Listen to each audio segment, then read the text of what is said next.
Once again, my loving greetings to dear brothers and sisters. ಮತ್ತೊಮ್ಮೆ ನನ್ನ ಪ್ರಿಯ ಸಹೋದರ ಸಹೋದರಿಯರೇ, ನಿಮ್ಮೆಲ್ಲರಿಗೂ ನನ್ನ ಶುಭಾಶಯಗಳು. We have taken a special topic on leadership. ನಾವು ನಾಯಕತ್ವ ಅನ್ನುವಂಥ ವಿಶೇಷ ವಿಷಯವನ್ನು ನಾವು ತೆಗೆದುಕೊಂಡಿದ್ದೇವೆ. I have given it another name, how to serve God. How to serve God. Serve God. ದೇವರ ಸೇವೆಯನ್ನ ಮಾಡುವುದರ ಕುರಿತಾಗಿ ಅಥವಾ ಹೇಗೆ ಕರ್ತನನ್ನ ಸೇವಿಸುವುದರ ಕುರಿತಾಗಿ ನಾನು ನಿಮ್ಮೊಂದಿಗೆ ಹಂಚಿಕೊಳ್ಳುತ್ತೇನೆ. From my studies of the scriptures and my own experience, ದೇವರ ವಾಕ್ಯದ ಅಧ್ಯಯನ ಹಾಗೂ ನನ್ನ ಸ್ವಂತ ಅನುಭವದಿಂದ I thought of taking the studies. ನಾನು ಈ ಒಂದು ವಿಷಯದ ಅಭ್ಯಾಸವನ್ನ ತೆಗೆದುಕೊಳ್ಳಲು ಆಲೋಚಿಸಿದೆನು. There may be some special studies on this topic, but I am exclusively on the scriptures, how to serve God. ಈ ವಿಷಯದ ಬಗ್ಗೆ ಅನೇಕವಾದಂತಹ ಆ ಒಂದು ಸಂದೇಶಗಳು ವಿಷಯಗಳಿದ್ದರೂ ಕೂಡ ನಾನು ಮಾತ್ರ ಈ ಒಂದು ವಿಷಯವನ್ನ ನಿರ್ದಿಷ್ಟವಾಗಿ ನಾನು ಆಯ್ಕೆ ಮಾಡಿಕೊಂಡಿದ್ದೇನೆ. I just want to read one verse in the beginning. First Peter chapter 4. ಈ ಸಮಯಕ್ಕಾಗಿ ಒಂದು ವಾಕ್ಯವನ್ನು ನಾನು ಓದುತ್ತೇನೆ. ಮೊದಲನೇ ಪೇತ್ರನ ಪತ್ರಿಕೆ 4ನೇ ಅಧ್ಯಾಯ verses chapter 4 and verses 10 sorry 11 11ನೇ ವಾಕ್ಯ. chapter 4 of First Peter and verses 11. ಮೊದಲನೇ ಪೇತ್ರನ ಪತ್ರಿಕೆ 4ನೇ ಅಧ್ಯಾಯ ಅದರ 11ನೇ ವಚನ. Based on that we are going to open up our studies. ನಾವು ಆ ವಾಕ್ಯದ ಆಧಾರದ ಮೇಲೆ ನಾವು ನಮ್ಮ ಈ ಅಧ್ಯಯನವನ್ನು ನಾವು ಪ್ರಾರಂಭಿಸುತ್ತೇವೆ. If anyone speak, let him speak as the oracles of God. ಒಬ್ಬನು ಬೋಧಿಸುವವನಾದರೆ ದೈವೋಕ್ತಿಗಳನ್ನು ನುಡಿಯುವವನಾಗಿ ಬೋಧಿಸಲಿ. If anyone minister, let him do it as with the ability which God supplies. ಒಬ್ಬನು ಸಭೆಯ ಸೇವೆ ಮಾಡುವವನಾದರೆ ದೇವರಿಂದ ಶಕ್ತಿಯನ್ನು ಹೊಂದಿದವನಾಗಿ ಮಾಡಲಿ. How to serve God? ಹಾಗಾದರೆ ಹೇಗೆ ಕರ್ತನ ಸೇವೆಯನ್ನು ಮಾಡುವುದು? We read here, ನಾವಿಲ್ಲಿ ಓದುತ್ತೇವೆ, if anyone minister, let him do as with the ability which God supplies. ಅನ್ನುವಾಗ ಒಬ್ಬನು ಸಭೆಯ ಸೇವೆ ಮಾಡುವವನಾದರೆ ದೇವರಿಂದ ಶಕ್ತಿಯನ್ನು ಹೊಂದಿದವನಾಗಿ ಮಾಡಲಿ. The Lord gives special ability for ministry. ದೇವರು ತಾನೇ ಸೇವೆಯನ್ನು ಮಾಡುವುದಕ್ಕೆ ಬೇಕಾದಂತಹ ವಿಶೇಷವಾದ ಸಾಮರ್ಥ್ಯವನ್ನ ಅನುಗ್ರಹಿಸುವವನಾಗಿದ್ದಾನೆ. We need to find it out and we need to develop it. ನಾವು ಅದನ್ನು ಅರ್ಥ ಮಾಡಿಕೊಂಡವರಾಗಿ ನಾವು ಅಭಿವೃದ್ಧಿಪಡಿಸಿಕೊಳ್ಳಬೇಕು. It will be then very profitable for the Lord and the church. ಹಾಗೆಯೇ ಸಭೆಯಾಗಿ ಕರ್ತನ ಸಭೆಯಾಗಿ ಅದು ಪ್ರಯೋಜನಕಾರಿಯಾಗಿರುತ್ತದೆ. In order to study this, ನಾವಿದನ್ನ ಅಧ್ಯಯನ ಮಾಡುವುದಕ್ಕೋಸ್ಕರವಾಗಿ first we will go to the book of Romans. ಮೊದಲನೇದಾಗಿ ರೋಮ ಪತ್ರಿಕೆಗೆ ಹೋಗೋಣ.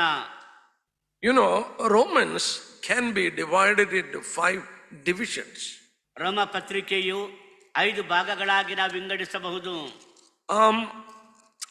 That division helped me to understand the book of Romans very clearly. ಆ 5 ವಿಭಾಗಗಳನ್ನು ಮಾಡಿದಾಗ ಈ ರೋಮಾಪುರದವರೆಗೆ ಬರೆದ ಪತ್ರಿಕೆಯನ್ನ ಇನ್ನು ಸ್ಪಷ್ಟವಾಗಿ ಅರ್ಥ ಮಾಡಿಕೊಳ್ಳುವುದಕ್ಕೆ ನನಗೆ ಸಹಾಯಕವಾಯಿತು. There you find how to serve God. ಅಲ್ಲಿ ನಾವು ಹೇಗೆ ದೇವರ ಸೇವೆಯನ್ನ ಮಾಡಬೇಕೆಂಬುದನ್ನು ನಾವು ಅರ್ಥ ಮಾಡಿಕೊಳ್ಳುತ್ತೇವೆ. I will first say how to divide the book of Romans. It will help you in the future also. ಮೊದಲನೇದಾಗಿ ಈ ರೋಮಾಪುರದ ಪತ್ರಿಕೆಯನ್ನ ಹೇಗೆ 5 ಭಾಗಗಳಾಗಿ ವಿಂಗಡಿಸಬಹುದು ಎಂಬುದಾಗಿ ಹೇಳುತ್ತೇನೆ. ಅದು ಈಗ ಮಾತ್ರವಲ್ಲ, ಮುಂದಿನ ದಿನಗಳಲ್ಲಿಯೂ ಕೂಡ ನಿಮಗೂ ಸೇವೆಗೂ ಕೂಡ ಪ್ರಯೋಜನಕಾರಿಯಾಗಿರುತ್ತದೆ. From chapter 1 till chapter 3 verses 20. 1ನೇ ಅಧ್ಯಾಯದಿಂದ 3ನೇ ಅಧ್ಯಾಯ 20ನೇ ವಚನದವರೆಗೆ Paul is expounding about sin. ಪೌಲನು ಪಾಪದ ಕುರಿತಾಗಿ ವಿವರಿಸುತ್ತಾನೆ. You can write it, one, sin. ಅದನ್ನು ಬರ್ಕೊಳ್ಬಹುದು. 1ನೇ ಅಧ್ಯಾಯ ಅಧ್ಯಾಯದಿಂದ 3ನೇ ಅಧ್ಯಾಯ 20ನೇ ವಚನದವರೆಗೆ ಪಾಪದ ಕುರಿತಾಗಿ. If you're going to give a theological a word for that, it is actually condemnation. ಒಂದು ವೇಳೆ ದೈವಶಾಸ್ತ್ರೀಯವಾದಂತಹ ಪದವನ್ನು ನೀವು ಕೊಡುವುದಾದರೆ ಅದಕ್ಕೆ ಇರುವಂತದಂದ್ರೆ ಅಪರಾಧ ನಿರ್ಣಯ. Paul takes, three kind of people from in the world and prove that they are all condemned before God. ಪೌಲನು 3 ರೀತಿಯ ಜನರನ್ನ ಆತನು ಆರಿಸಿಕೊಂಡವನಾಗಿ ಆ 3 ರೀತಿಯ ಜನರನ್ನು ಸೇರಿಸಿಕೊಂಡು ಎಲ್ಲರೂ ಕೂಡ ಅಪರಾಧಿಗಳೆಂಬ ನಿರ್ಣಯವನ್ನ ಹೊಂದಿದವರೇ ಎಂಬುದಾಗಿ ಹೇಳುತ್ತಾನೆ. Then he come to a conclusion. ನಂತರ ಆತನು ಒಂದು ನಿರ್ಣಯಕ್ಕೆ ಬರುತ್ತಾನೆ. Whether you are a moral man, ಇನ್ನೊಂದು ವೇಳೆ ನೈತಿಕ ಮನುಷ್ಯನಾಗಿರಬಹುದು, whether you are a religious man, ಅಥವಾ ನೀನು ಧಾರ್ಮಿಕ ವ್ಯಕ್ತಿ ಆಗಿರಬಹುದು, whether you are a known sinner, ಅಥವಾ ನೀನು ತಿಳಿದಿರುವಂತ ಒಬ್ಬ ಪಾಪಿ ಆಗಿರಬಹುದು. All three, he takes this three group, he says they are condemned before God. ಈ 3 ಸಂಗತಿ ತೆಗೆದುಕೊಂಡವನಾಗಿ ಎಲ್ಲರೂ ದೇವರ ಮುಂದೆ ಅಪರಾಧಿಗಳೆಂಬ ನಿರ್ಣಯ ಹೊಂದಿದವರೇ ಎಂಬುದಾಗಿ ಹೇಳುತ್ತಾನೆ. Then he comes to chapter 3 and verses 9 for that conclusion. ಅದಕ್ಕಾಗಿ ಆತನ 3ನೇ ಅಧ್ಯಾಯ 9ನೇ ವಚನಕ್ಕೆ ಬಂದಾಗ ಅದರ ಅಂತ್ಯವನ್ನ ಹೇಳುತ್ತಾನೆ. There is none righteous, no, not one. ಅಲ್ಲಿ ನೋಡುವಾಗ ನೀತಿವಂತನೂ ಇಲ್ಲ, ಒಬ್ಬನಾದರೂ ಇಲ್ಲ.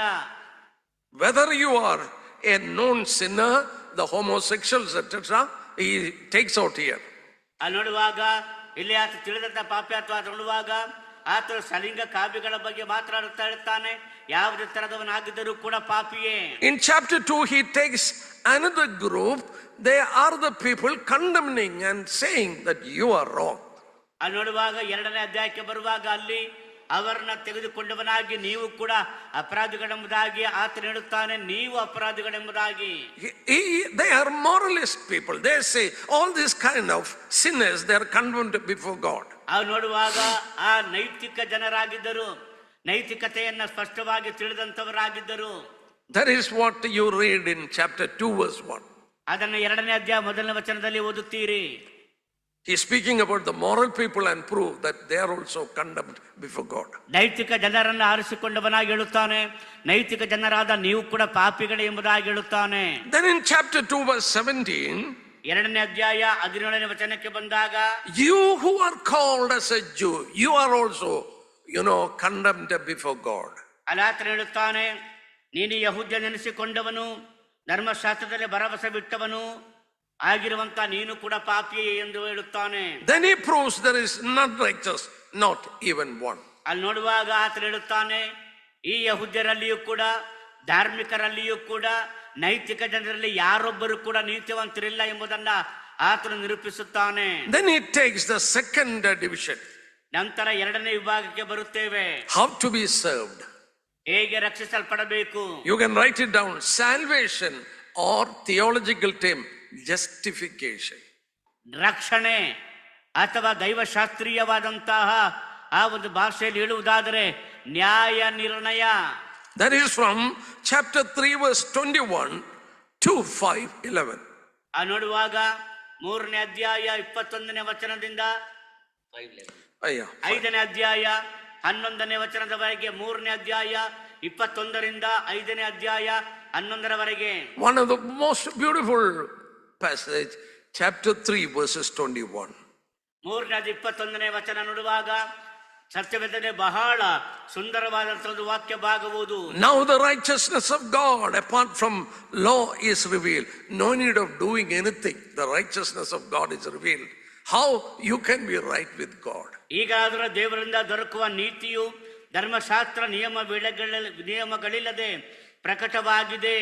ಅದು ಮೋಶೆಯ ಧರ್ಮಶಾಸ್ತ್ರದಿಂದಲೂ ಪ್ರವಾದಿಗಳ ನುಡಿಗಳಿಂದಲೂ ಸಾಕ್ಷಿಗೊಂಡಿರುವಂತದ್ದಾಗಿದೆ. So he is proving first all men are condemned before God.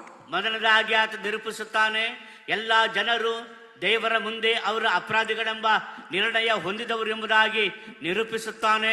Then he proves how to be saved before God. ನಂತರ ನೋಡುವಾಗ ದೇವರ ಜನರಾಗಿರುವಂತಹ ಆ ದೇವರಿಂದ ರಕ್ಷಿಸಲ್ಪಟ್ಟ ಆ ಯಹೂದ್ಯರು ಕೂಡ ಪಾಪಿಗಳೆಂಬುದಾಗಿ ಅಪರಾಧ ನಿರ್ಣಯವನ್ನ ಹೇಳುತ್ತಾನೆ. Apart from law, even without doing any good thing, you can be justified before God. ನೋಡುವಾಗ ಧರ್ಮಶಾಸ್ತ್ರವಿಲ್ಲದೆಯೇ ನೀನು ದೇವರ ಮುಂದೆ ನ್ಯಾಯ ನಿರ್ಣಯವನ್ನ ಹೊಂದಿ ನೀತಿವಂತರೆಂಬುದಾಗಿ ನಿರ್ಣಯಿಸಲ್ಪಡಬಹುದು. Now the third division. ಈಗ ಮೂರನೇ ವಿಭಾಗ. You can give a heading like separation. ಅದಕ್ಕೆ ನೀವು ತಲೆಬರ ಕೊಡಬಹುದು, ಸಪರೇಷನ್ ಅಥವಾ ಪ್ರತ್ಯೇಕತೆ. Theological term is sanctification. ದೈವಶಾಸ್ತ್ರೀಯ ಪದ ಶುದ್ಧೀಕರಣ, ಪವಿತ್ರೀಕರಣ. That is from chapter 5 verses 12.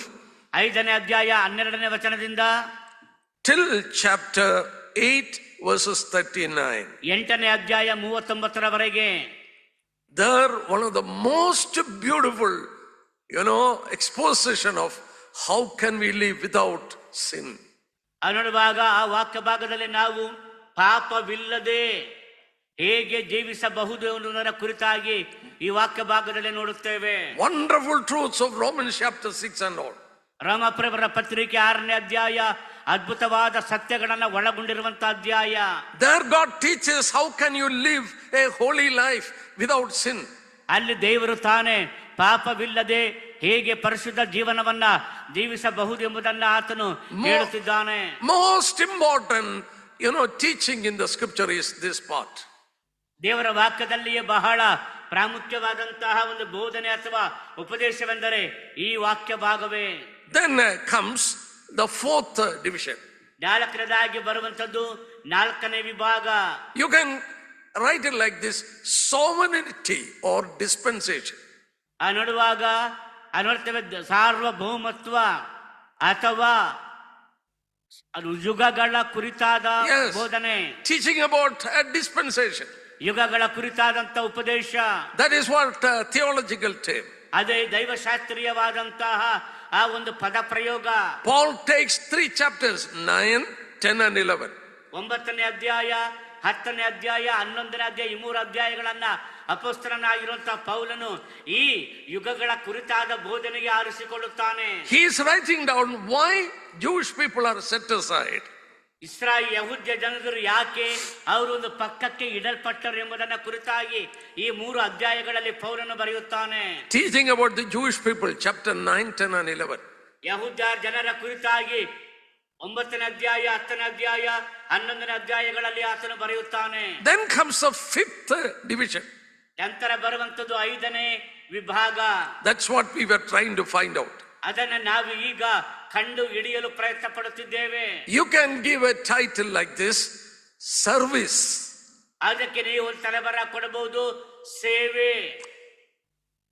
Theological term: glorification. ದೈವಶಾಸ್ತ್ರೀಯ ಪದ ಮಹಿಮಾ ಪದವಿ. Chapter 12 to 16.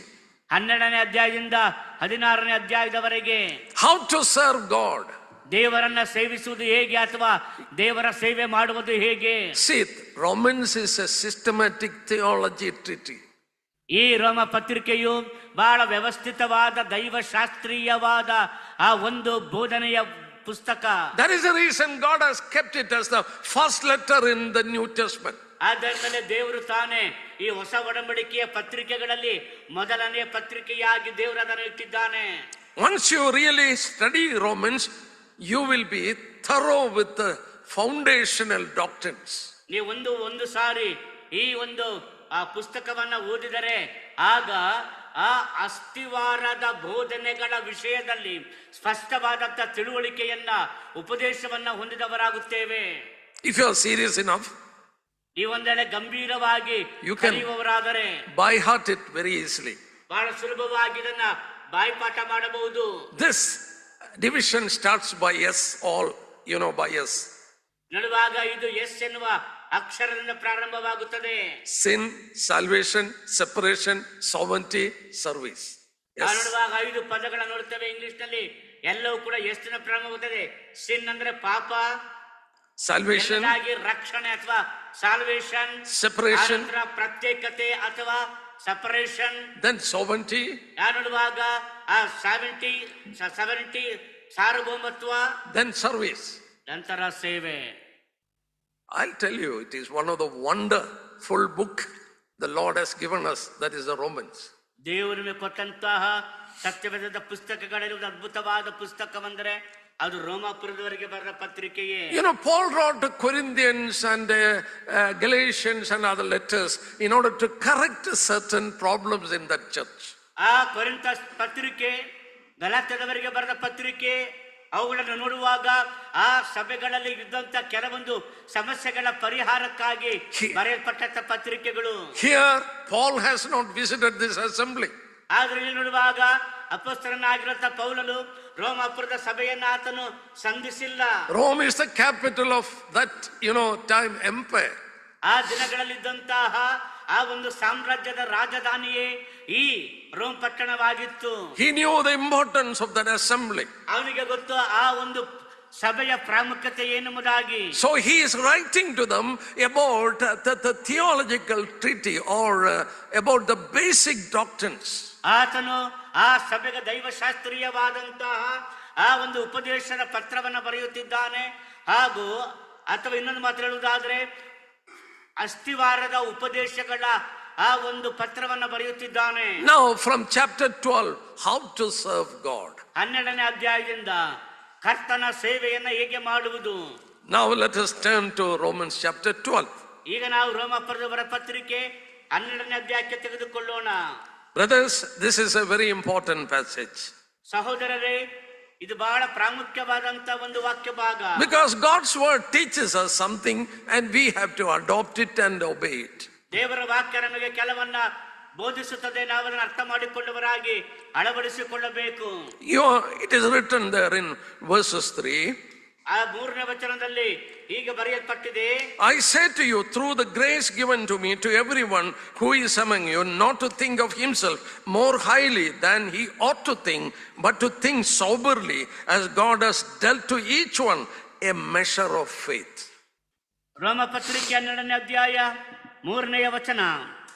ದೇವರು ನನಗೆ ಕೃಪೆ ಮಾಡಿದ ಸೇವೆಯನ್ನು ನಡೆಸಿ ನಿಮ್ಮಲ್ಲಿ ಒಬ್ಬೊಬ್ಬನಿಗೂ ಹೇಳುವುದೇನೆಂದರೆ, ಯಾರು ತನ್ನ ಯೋಗ್ಯತೆಗೆ ಮೀರಿತನನ್ನು ಭಾವಿಸಿಕೊಳ್ಳದೆ ದೇವರು ಒಬ್ಬೊಬ್ಬನಿಗೆ ಎಂತಹ ವಿಶ್ವಾಸ ಬಲವನ್ನು ಕೊಟ್ಟನು, ಅದಕ್ಕೆ ತಕ್ಕ ಹಾಗೆ ನ್ಯಾಯವಾದ ಅಭಿಪ್ರಾಯದಿಂದ ತನ್ನನ್ನು ಭಾವಿಸಿಕೊಳ್ಳಬೇಕು. Teaching here how to serve God. ದೇವರನ್ನ ಹೇಗೆ ಸೇವಿಸುವುದು ಅನ್ನುವುದರ ವಿಷಯದಲ್ಲಿ ಉಪದೇಶಿಸುತ್ತಿದ್ದಾನೆ. Look at chapter 12. 12ನೇ ಅಧ್ಯಾಯವನ್ನು ನೋಡಿರಿ. He is speaking about the gift of the Holy Spirit, gift that is given to the church. ಆತನು ಸಭೆಗೆ ಕೊಟ್ಟಂತಹ ವರಗಳ ಕುರಿತಾಗಿ ಮಾತನಾಡುತ್ತಿದ್ದಾನೆ. Look at verses 6. 6ನೇ ವಚನವನ್ನು ನೋಡಿರಿ. Having then gift differing, let us use them. If prophecy, let us prophesy in proportion to our faith. ದೇವರು ನಮಗೆ ಕೃಪೆ ಮಾಡಿದ ಪ್ರಕಾರ ನಾವು ಬೇರೆ ಬೇರೆ ವರಗಳನ್ನು ಹೊಂದಿದ್ದೇವೆ. ಹೊಂದಿದ ವರವು ಪ್ರವಾದನೆಯ ರೂಪವಾಗಿದ್ದರೆ ನಮ್ಮ ವಿಶ್ವಾಸ ವರಕ್ಕೆ ತಕ್ಕ ಹಾಗೆ ಪ್ರವಾದನೆ ಹೇಳೋಣ. Oh, he who minister, let him use it in ministry.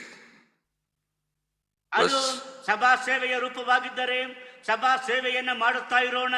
He who teaches in teaching. ಬೋಧಿಸುವವನು ಬೋಧಿಸುವುದರಲ್ಲಿಯೂ, he who exhort in exhortation.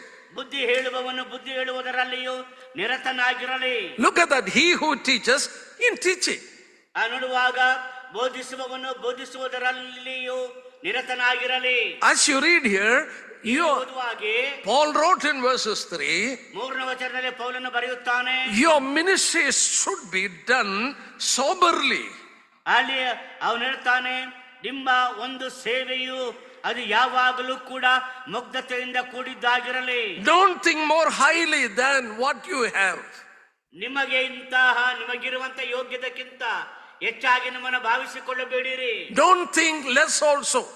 ನೀವು ಮತ್ತೊಬ್ಬರಿಗಿಂತ ಕೀಳಾದವರೆಂಬುದಾಗಿ ಕೂಡ ಯೋಚಿಸಬೇಡಿರಿ. You need to serve God understanding what is the gift that is given to you.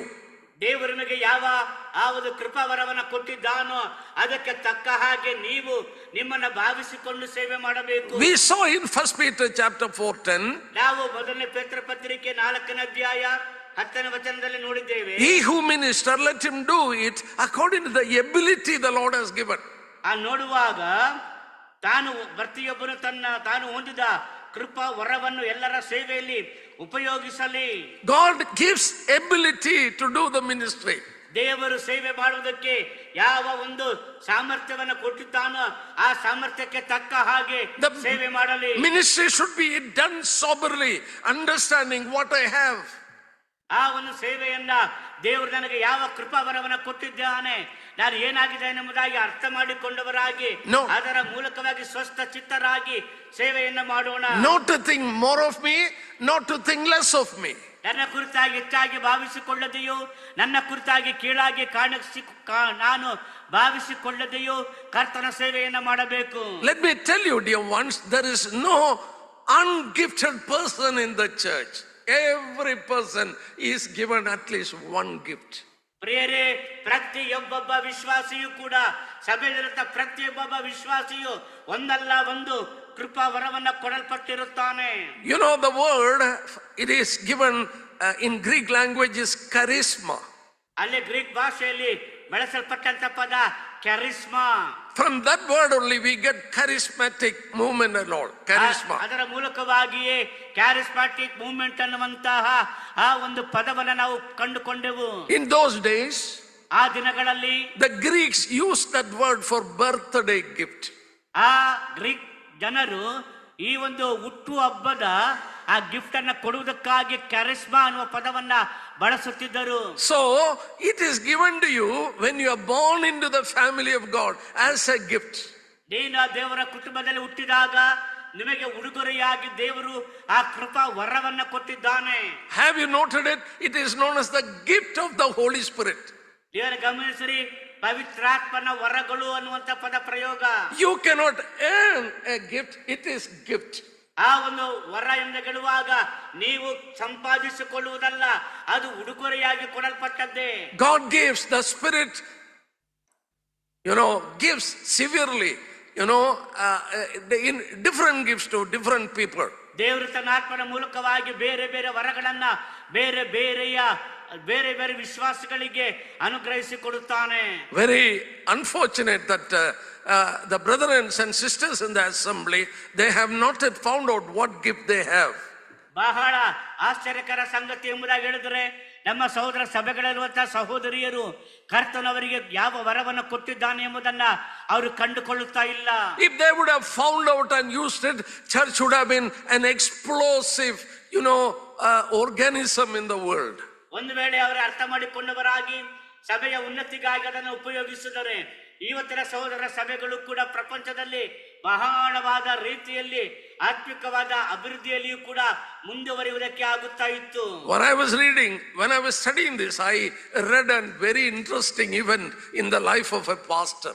ನಾನು ಇದನ್ನು ಓದುವಾಗ ನಾನು ಒಬ್ಬ ಸಭಾ ಪಾಲಕನ ಆ ಕುರಿತಾಗಿ ಬಹಳ ಆಸಕ್ತಿಕರವಾದಂತ ಒಂದು ಸಂಗತಿಯನ್ನು ನಾನು ಓದಿ ಅರ್ಥ ಮಾಡಿಕೊಂಡೆನು. A pastor was writing down, the names of every member in the church in a book.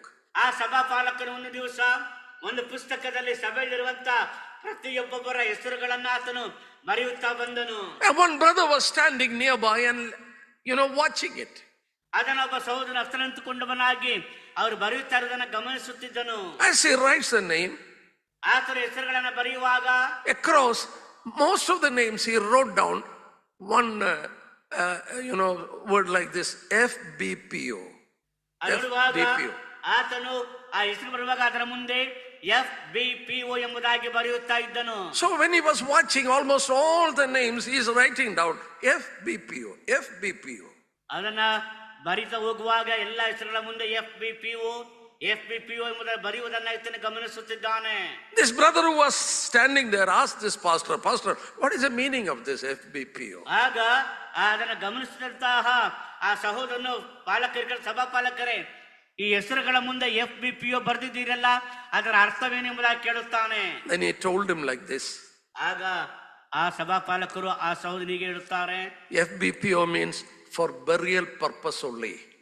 ನೋಡುವಾಗ F ಅಂದ್ರೆ ಫಾರ್, B ಅಂದ್ರೆ ಬರಿಯಲ್, P ಅಂದ್ರೆ ಪರ್ಪಸ್, O ಅಂದ್ರೆ ಓನ್ಲಿ, ಅಂದ್ರೆ ಶವ ಸಂಸ್ಕಾರಕ್ಕಾಗಿ ಮಾತ್ರ. They are in the church only for burial purpose. ಅವರು ಸಭೆಯಲ್ಲಿ ಯಾಕಿದ್ದಾರೆ? ಶವ ಸಂಸ್ಕಾರ ಮಾಡುವುದಕ್ಕಾಗಿ ಮಾತ್ರ ಇದ್ದಾರೆ. So almost everyone in the church FBPO. ಸಭೆಯಲ್ಲಿ ಅನೇಕರಿದ್ದಾರೆ ಕೇವಲ FBPO. Where is the gift that is given to them? ಅವರಿಗೆ ಎಲ್ಲಿ ವರ ಕೊಡಲ್ಪಟ್ಟಿದೆ? They ignored, or they are ignoring the gift that is given to them. ಅವರಿಗೆ ಕೊಡಲ್ಪಟ್ಟಂತ ವರದ ವಿಷಯದಲ್ಲಿ ಅವರು ಜ್ಞಾನ ಇಲ್ಲದವರಾಗಿದ್ದಾರೆ, ಅಜ್ಞಾನಿಗಳಾಗಿದ್ದಾರೆ. Let me tell you, dear ones, you and me have received a gift from the Lord. ಪ್ರಿಯರಾದವರೇ, ನಾನು ಮತ್ತು ನೀವೆಲ್ಲರೂ ಕೂಡ ನಮ್ಮ ಕರ್ತನಿಂದ ಕೃಪಾ ದೇವರ ಆ ಆತ್ಮಿಕ ವರವನ್ನು ಪಡೆದಿದ್ದೇವೆ. We need to do ministry according to the gift that is given. ದೇವರು ನಮಗೆ ಕೊಟ್ಟಂತ ಆ ವರಕ್ಕೆ ತಕ್ಕ ಹಾಗೆ ನಾವು ಸೇವೆಯನ್ನ ಮಾಡಬೇಕು. That is what the Lord wants. ಅದೇ ಕರ್ತನಿಗೆ ಬೇಕಾದದ್ದು. I have a small booklet here. ನನ್ನ ಬಳಿ ಚಿಕ್ಕದಾದಂತ ಒಂದು ಕಿರು ಪುಸ್ತಕವಿದೆ. This is printed in 1851. ಈ ಒಂದು ಕಿರು ಪುಸ್ತಕ ಅದು ಮುದ್ರಿಸಿ ಪ್ರಕಟಿಸಲ್ಪಟ್ಟದ್ದು ಕ್ರಿಸ್ತ ಶಕ 1851ರಲ್ಲಿ. Can you imagine 1851? I don't think this book anybody has in India now. ನೋಡುವಾಗ 1851ರಲ್ಲಿ ಆ ಪ್ರಕಟಿಸಲ್ಪಟ್ಟ ಈ ಪುಸ್ತಕ, ಕಿರು ಪುಸ್ತಕ ಭಾರತದಲ್ಲಿ ಯಾರ ಹತ್ರ ಇದೆಯೋ ಗೊತ್ತಿಲ್ಲ, ನನಗಂತೂ ಗೊತ್ತಿಲ್ಲ. I keep it very precious. ನಾನು ಇದನ್ನ ಬಹಳ ಅಮೂಲ್ಯವಾಗಿ ಕಾಪಾಡಿಕೊಂಡಿದ್ದೇನೆ. Do you know what is the heading of this? ಅದರ ತಲೆಬರ ಏನು ಗೊತ್ತಾ? The Brethren. ಅದರ ಹೆಸರು ದ ಬ್ರದರನ್, ಅಂದ್ರೆ ಸಹೋದರರ ಸಭೆಯವನು. Who are they and what are their doctrines? ಅವರು ಯಾರು, ಅವರ ಬೋಧನ ಸಿದ್ಧಾಂತಗಳೇನು? The first 4 pages, very small letter. ಬಹಳ ಚಿಕ್ಕ ಅಕ್ಷರಗಳು. This is a survey done by British government. ಈ ಬ್ರಿಟಿಷ್ ಸರ್ಕಾರದವರು ಮಾಡಿದಂತ ಸಮೀಕ್ಷೆಯ ಪ್ರಕಾರ That literally taken and printed in the first 4 pages. ಅದು ಮೊದಲ 4 ಪುಟಗಳಲ್ಲಿ ಸರ್ಕಾರದ ಸಮೀಕ್ಷೆಯ ವರದಿಯನ್ನ ತೆಗೆದುಕೊಂಡು ಮುದ್ರಿಸಿದ್ದಾರೆ. Imagine when there was Anglican church in almost every part of the England, there came small groups known as Brethren. Anglican ಸಭೆ ಆ ಇಂಗ್ಲೆಂಡ್ ದೇಶದಾದ್ಯಂತವಾಗಿದೆ. ಆದರೆ ಆ ದೊಡ್ಡ ದೊಡ್ಡ ಸಭೆಯ ನಡುವೆಯೂ ಕೂಡ ಚಿಕ್ಕದಾದಂತ ಗುಂಪುಗಳು ಅವು ಎದ್ದೇಳುತ್ತವೆ. ಅದನ್ನೇ ಬ್ರದರನ್ ಎಂಬುದಾಗಿ ಕರೆಯುತ್ತೇವೆ. We know this Anglican church and other churches, they have priests to conduct, the ministry and all. Anglican ಸಭೆ ಹಾಗೂ ಇತರ ಸಭೆಗಳಲ್ಲಿ ಆರಾಧನೆಯ ಕೂಟ ಹಾಗೂ ಇತರ ಕೂಟಗಳನ್ನು ನಡೆಸುವುದಕ್ಕಾಗಿ ಒಬ್ಬನೇ ಒಬ್ಬ ಬೋಧಕನು ನೇಮಿಸಲ್ಪಟ್ಟಿರುತ್ತಾನೆ. Here is some group coming. There is no pastor, no priest or anybody. They are coming for worship. The government took initiative to find out what is their doctrine. Who are these people? ಈ ಒಂದು ಗುಂಪು ಬಂದಿದೆ.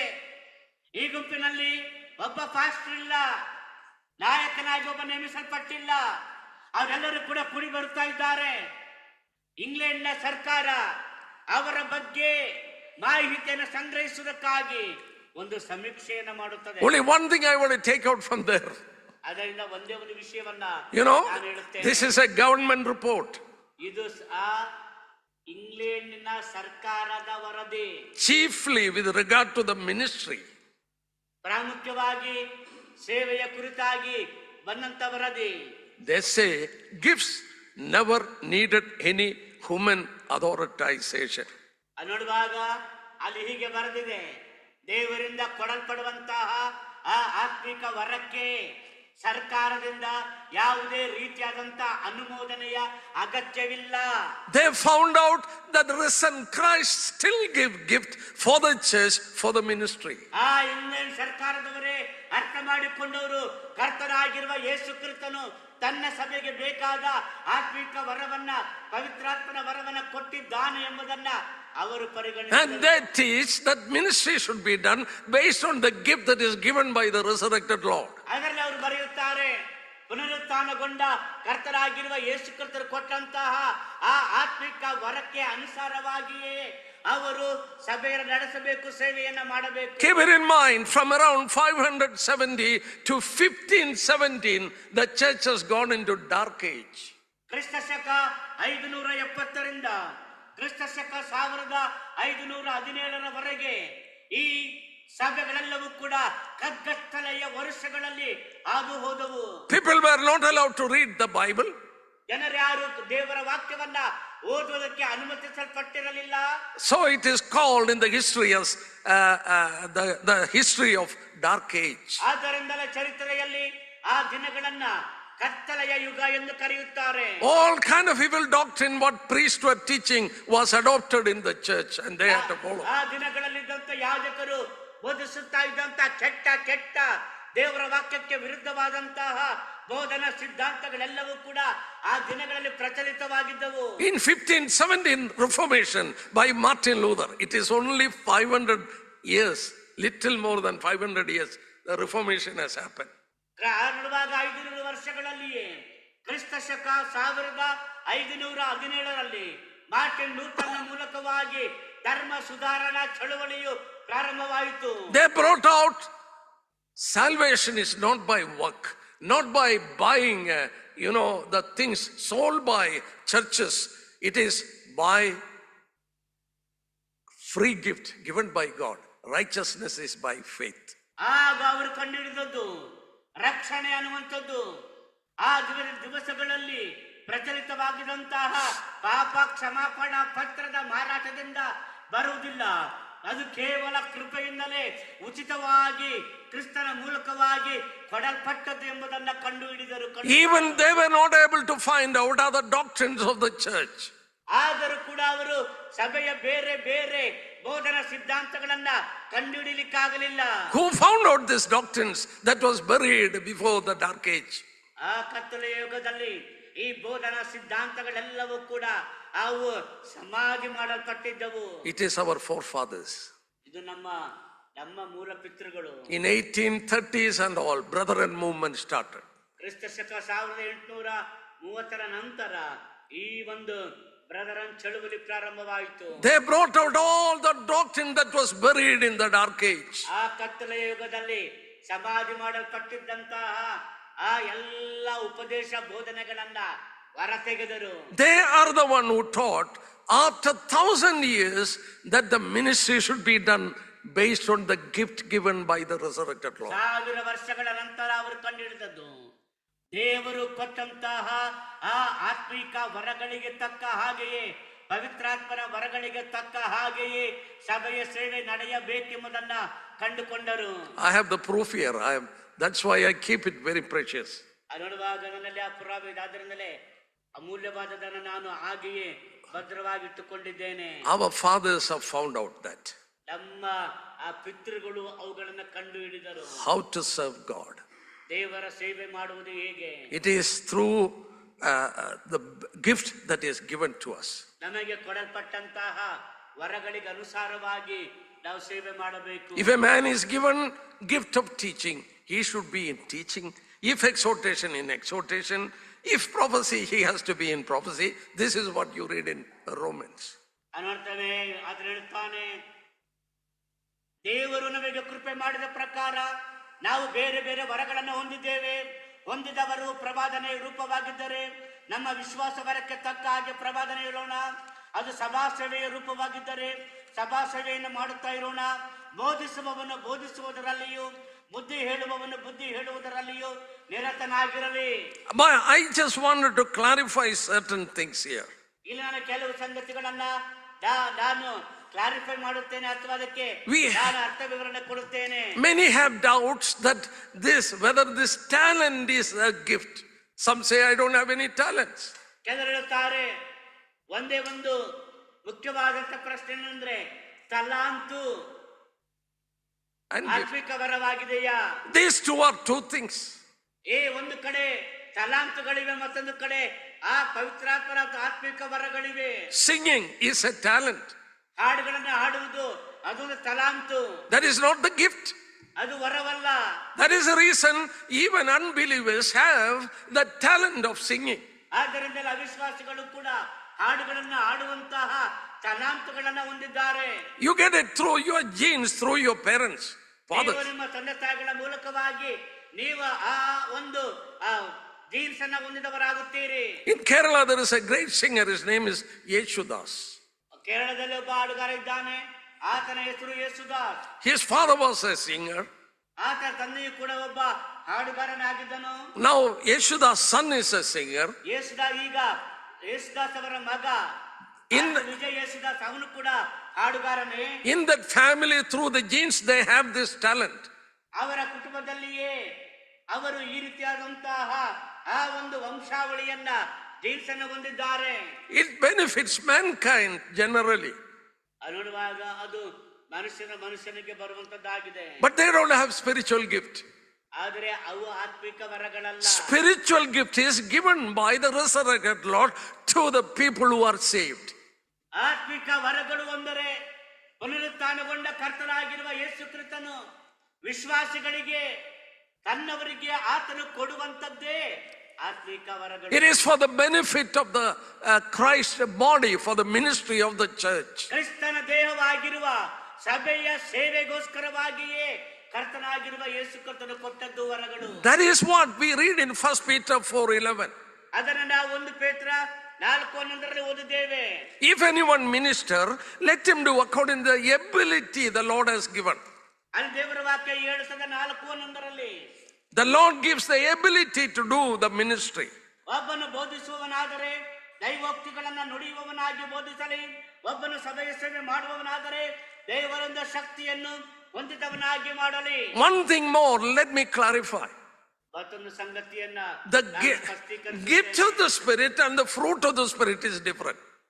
ಆತ್ಮಿಕ ವರಗಳು ಹಾಗೆಯೇ ಆತ್ಮಿಕ ಫಲ ಎರಡು ಕೂಡ ಬೇರೆ ಬೇರೆಯಾದವುಗಳೇ. You know, you read in Galatians 5:22-23 the fruit of the Spirit. Galatia ಪತ್ರಿಕೆ 5ನೇ ಅಧ್ಯಾಯ 22-23 ವಚನ ಓದುವಾಗ ಪವಿತ್ರಾತ್ಮನ ಫಲ Just one ಸಂಬಂಧಪಟ್ಟ ಹಾಗೆ ಓದುತ್ತೇವೆ. 1 minute we will go there. 1 ನಿಮಿಷ ನಾವು ಆ ವಿಷಯಕ್ಕೆ ಹೋಗೋಣ. Galatians chapter 5 ಗಲಾತ್ಯದವರಿಗೆ ಬರೆದ ಪತ್ರಿಕೆ 22 ಅಧ್ಯಾಯ 22 onwards.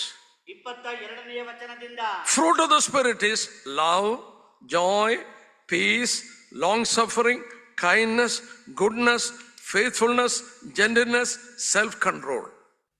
ದೇವರ ಆತ್ಮನಿಂದ ಉಂಟಾಗುವ ಫಲವೇನೆಂದರೆ ಪ್ರೀತಿ, ಸಂತೋಷ, ಸಮಾಧಾನ, ದೀರ್ಘಶಾಂತಿ, ದಯೆ, ಉಪಕಾರ, ನಂಬಿಕೆ, ಸಾಧುತ್ವ, ಶಮದಮೆ ಇಂಥವುಗಳೇ. You see 9 different fruit. ಇಲ್ಲಿ 9 ವಿವಿಧ ಸತ್ಯಗಳನ್ನು ಕಾಣುತ್ತೇವೆ. But it is told in singular, fruit of the Spirit, not fruits, fruit of the Spirit. ಆದರೂ ಅಲ್ಲಿ ಪವಿತ್ರಾತ್ಮನ ಫಲ ಏಕವಚನದಲ್ಲಿ ಬಳಸಲ್ಪಟ್ಟಿದೆ, ಫಲಗಳು ಎಂಬುದಾಗಿ ಬಹುವಚನದಲ್ಲಿ ಹೇಳಲ್ಪಟ್ಟಿಲ್ಲ. You know, in this fruit you find 7 kind of different character. ಈ ಫಲದಲ್ಲಿ 7 ವಿವಿಧ ಗುಣ ಸ್ವಭಾವಗಳನ್ನು ನೋಡುತ್ತೇವೆ. In order to study it in a systematic way or correctly, you have to divide these 9 fruits into 3 divisions. ಅದನ್ನು ಸರಿಯಾಗಿ ಅರ್ಥ ಮಾಡಿಕೊಳ್ಳಬೇಕಾದರೆ ಈ ಪವಿತ್ರಾತ್ಮನ ಫಲದ 9 ಅಂಶಗಳನ್ನ 3 ಭಾಗಗಳಾಗಿ ವಿಂಗಡಿಸಿಕೊಳ್ಳಬೇಕು. First 3, second 3 and the third 3. ಆವಾಗ ಮೊದಲನೇದಾಗಿರುವಂತ 3, ಆ ನಂತರದ 3, ನಂತರದ ಕೊನೆಯ 3. What are the first 3? ಮೊದಲನೇ 3 ಯಾವುದು? Love, joy, peace. ಪ್ರೀತಿ, ಸಂತೋಷ, ಸಮಾಧಾನ. This speaks about our relationship with God, or it is towards God's word. ಈ 3 ದೇವರ ಕಡೆಗೆ ನಮ್ಮನ್ನು ತಿಳಿಸುತ್ತದೆ. We have peace with God. ನಮಗೆ ದೇವರೊಂದಿಗೆ ಸಮಾಧಾನವಿದೆ. I give you my, I leave my joy.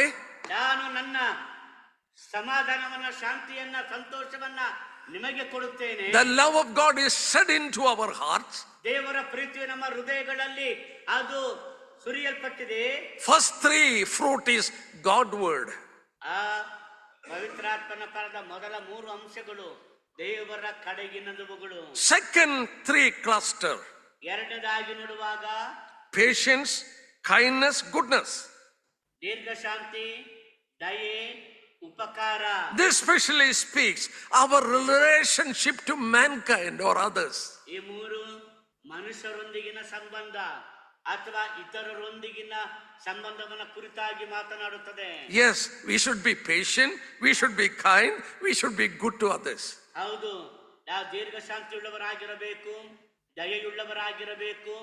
ಹಾಗೆಯೇ ನಾವು ಉಪಕಾರ The ಮಾಡುವವರಾಗಿರಬೇಕು. third cluster, the last three: ಕೊನೆಯ ಆ 3 ಭಾಗಗಳು faithfulness, gentleness, self-control. ನಂಬಿಕೆ, ಸಾಧುತ್ವ, ಶಮದಮೆ. This especially speaks of our inward, position, inward position. ಅವು ನಮ್ಮ ಒಳಗೆ ಇರುವಂತಹ ಸ್ಥಾನವನ್ನ ಕುರಿತಾಗಿ ಮಾತನಾಡುತ್ತವೆ. First three, Godward. ಮೊದಲನೆಯ 3 ದೇವರ ಕಡೆಗಿನ ನಮ್ಮ ಸಂಬಂಧ. Second three, manward. ಎರಡನೆಯದಾಗಿರುವಾಗ ಮನುಷ್ಯರ ಕಡೆಗೆ Third ಅವರ three. ಸಂಬಂಧ. Third three, inward. ಮೂರನೇದಾಗಿರುವಾಗ ನಮ್ಮೊಳಗಿರುವಂತಹ ಸಂಗತಿಗಳು. The Lord wanted every person to abound in this fruit. That is a character. ಪ್ರತಿಯೊಬ್ಬ ವಿಶ್ವಾಸಿಯು ಕೂಡ ಈ 3 ವಿಷಯಗಳಲ್ಲಿಯೂ ಕೂಡ ಆತನು ತುಂಬಿರಬೇಕೆಂಬುದಾಗಿ ಕರ್ತನು ಬಯಸುತ್ತಾನೆ. But everyone doesn't have the same gift. ಆದರೆ ಪ್ರತಿಯೊಬ್ಬರಿಗೂ ಕೂಡ ಒಂದೇ ತರನಾದ ಆತ್ಮಿಕ ವರಗಳು ಇರುವುದಿಲ್ಲ. You can say like this: fruit of the Spirit is what a man is. What a man is. ಮತ್ತೊಂದು ಮಾತನ್ನು ಹೇಳುವುದಾದರೆ ಪವಿತ್ರಾತ್ಮನ ಫಲ ಅಂದರೆ ಮನುಷ್ಯನು ಏನಾಗಿದ್ದಾನೆ ಅಥವಾ ಒಬ್ಬ ವಿಶ್ವಾಸಿಯು ಏನಾಗಿದ್ದಾನೆ. But the gift of the Spirit is what a man has. ಆದರೆ ಪವಿತ್ರಾತ್ಮನ ವರ ಅಂದ್ರೆ ಮನುಷ್ಯನಲ್ಲಿ ಏನಿದೆ. You can have gift of the Holy Spirit, ನೀವು ಪವಿತ್ರಾತ್ಮನ ವರವನ್ನ ಹೊಂದಿರಬಹುದು, yet you can be without the fruit of the Spirit. ಆದರೂ ಸಹ ಪವಿತ್ರಾತ್ಮನ ಫಲ ಇಲ್ಲದೆಯೂ Corinthians excelled in gift of the Holy Spirit. ಕೊರಿಂಥದ ವಿಶ್ವಾಸಿಗಳು ಪವಿತ್ರಾತ್ಮನ ವರದಲ್ಲಿ ಸರ್ವೋತ್ಕೃಷ್ಟರಾಗಿದ್ದರು. Yet they were divided, fornication and all kind of things was inside. ಆದರೂ ಕೂಡ ಅವರೊಳಗೆ ಜಾರತ್ವ ಇತ್ತು, ಎಲ್ಲಾ ರೀತಿಯಾದಂತ ಪಾಪಗಳು ಅವರಲ್ಲಿದ್ದವು. They were not spiritual. ಅವರು ಆತ್ಮಿಕರಾಗಿರಲಿಲ್ಲ. God wanted every person to have the fruit of the Spirit grown in them. ಎಲ್ಲಾ ವಿಶ್ವಾಸಿಗಳು ಕೂಡ ಪವಿತ್ರಾತ್ಮನ ಫಲದಿಂದ ತುಂಬಿರಬೇಕೆಂಬುದಾಗಿ ಬಯಸುತ್ತಾನೆ. Gift of the Spirit based on what you have. ಆ ಪವಿತ್ರಾತ್ಮನ ವರಗಳು ಅಂದ್ರೆ ನಿಮ್ಮಲ್ಲಿ ಏನಿದೆಯೋ ಆ ವರಕ್ಕೆ ತಕ್ಕ ಹಾಗೆ. That is in relation to your ministry. ಅದು ನಿಮ್ಮ ಸೇವೆಗೆ ಸಂಬಂಧಪಟ್ಟದ್ದು. You have to find out what is the gift you have. ನಿಮಗೆ ಯಾವ ವರ ಇದೆ ಎಂಬುದನ್ನ ನೀವೇ ಕಂಡುಕೊಳ್ಳಬೇಕು. How can you find out your gift? ನಿಮ್ಮ ವರವನ್ನು ನೀವು ಹೇಗೆ ಕಂಡುಕೊಳ್ಳುವುದು? There will be a desire in your heart first of all. ಅದು ಮೊದಲನೇದಾಗಿ ನಿಮ್ಮ ಹೃದಯದಲ್ಲಿ ಆ ಒಂದು ಬಯಕೆ ಹಂಬಲ ತುಂಬಿರಬೇಕು. Then the Lord will work out it. ಆಗ ಕರ್ತನು ತಾನೇ ಆ ನಿಮ್ಮ ಹಂಬಲಕ್ಕೆ ತಕ್ಕ ಹಾಗೆ ನಿಮ್ಮಲ್ಲಿ ಕಾರ್ಯ ಮಾಡುತ್ತಾನೆ. When you do that ministry, what the Lord intended from you, then you will be a blessing to others. ಆ ಒಂದು ಸೇವೆಯನ್ನು ಮಾಡುವಾಗ ದೇವರು ನಿಮಗೆ ಕೃಪಾವರವನ್ನು ಕೊಟ್ಟಾಗ, ಆತ್ಮಿಕ ವರವನ್ನು ಕೊಟ್ಟಾಗ ಅದನ್ನ ಉಪಯೋಗಿಸುವುದರ ಮೂಲಕ ನೀವು ಬೇರೆಯವರಿಗೆ ಆಶೀರ್ವಾದಕರವಾಗಿರುತ್ತೀರಿ. In relation to the gift, ವರಕ್ಕೆ ಸಂಬಂಧಪಟ್ಟ ಹಾಗೆ we can do two things to that gift. ನಾವು ಅದರ ಮೂಲಕವಾಗಿ 2 ಕಾರ್ಯಗಳನ್ನು ನಾವು ಮಾಡಬಹುದು. Turn with me to the book of Timothy. ತಿಮೋಥನ ಪತ್ರಿಕೆಗೆ ನಿಮ್ಮ ಸತ್ಯವೇದವನ್ನು ತೆರೆಯಿರಿ. Paul is writing to this young man. ಪೌಲನು ತಿಮೋಥನಂತ ಈ ಯವನಸ್ಥನಿಗೆ ಆತನು ಬರೆಯುತ್ತಿದ್ದಾನೆ. He had the gift of eldership. He had the gift of evangelist. ಆತನು ಸುವಾರ್ತಿಕನಾಗಿ ಆ ವರವನ್ನು ಹೊಂದಿದವನಾಗಿದ್ದಾನೆ. 2 Timothy 2ನೇ ತಿಮೋಥಿ chapter 1 and verses 6. 1ನೇ ಅಧ್ಯಾಯ Therefore 1ನೇ ಅಧ್ಯಾಯ 6ನೇ ವಚನ. Therefore I remind you, stir up the gift of God which is in you, through the laying of my hand. Stir it up. Stir up the gift that is in you. ಆದ ಕಾರಣ ನಾನಿನ್ನ ತಲೆಯ ಮೇಲೆ ಹಸ್ತವನ್ನಿಟ್ಟದರ ಮೂಲಕ ನಿನಗೆ ದೊರಕಿದ ಕೃಪಾ ವರವು ಪ್ರಜ್ವಲಿಸುವಂತೆ ಮಾಡಬೇಕೆಂದು ನಿನಗೆ ಜ್ಞಾಪಕ ಕೊಡುತ್ತೇನೆ. ಪ್ರಜ್ವಲಿಸು. In Tamil Bible, when they were translating, fan it into a flame. ನೋಡುವಾಗ ಪ್ರಜ್ವಲಿಸುವಂತೆ ಮಾಡು. ಊದಿ ಕತ್ತಿಕ. ನೋಡುವಾಗ ಅದು ಬೆಳಗುವಂತೆ ಆ ಬೆಂಕಿ ಉಜ್ವಲಿಸುವಂತೆ ಮಾಡು. There is gift in you. ಆ ವರ ನಿಮ್ಮಲ್ಲಿದೆ. You need to fan it into a flame. ನೋಡುವಾಗ ಅದು ಚೆನ್ನಾಗಿ ಪ್ರಜ್ವಲಿಸುವ ಹಾಗೆ ಗಾಳಿ ಬೀಸುವಂತೆ ಮಾಡು. Otherwise, ಇಲ್ಲದಿದ್ದರೆ you can deal with the gift in another way. ಆ ಕೃಪಾವರವನ್ನ ಮತ್ತೊಂದು ರೀತಿಯಲ್ಲಿ ನೀವು ವ್ಯವಹರಿಸಬಹುದು. Look at 1 Timothy chapter 4. ಮೊದಲನೇ ತಿಮೋಥನ ಪತ್ರಿಕೆ 4ನೇ ಅಧ್ಯಾಯ. Look at chapter 4 and verse 14. 4ನೇ ಅಧ್ಯಾಯ 14ನೇ ವಚನವನ್ನು ನೋಡಿರಿ.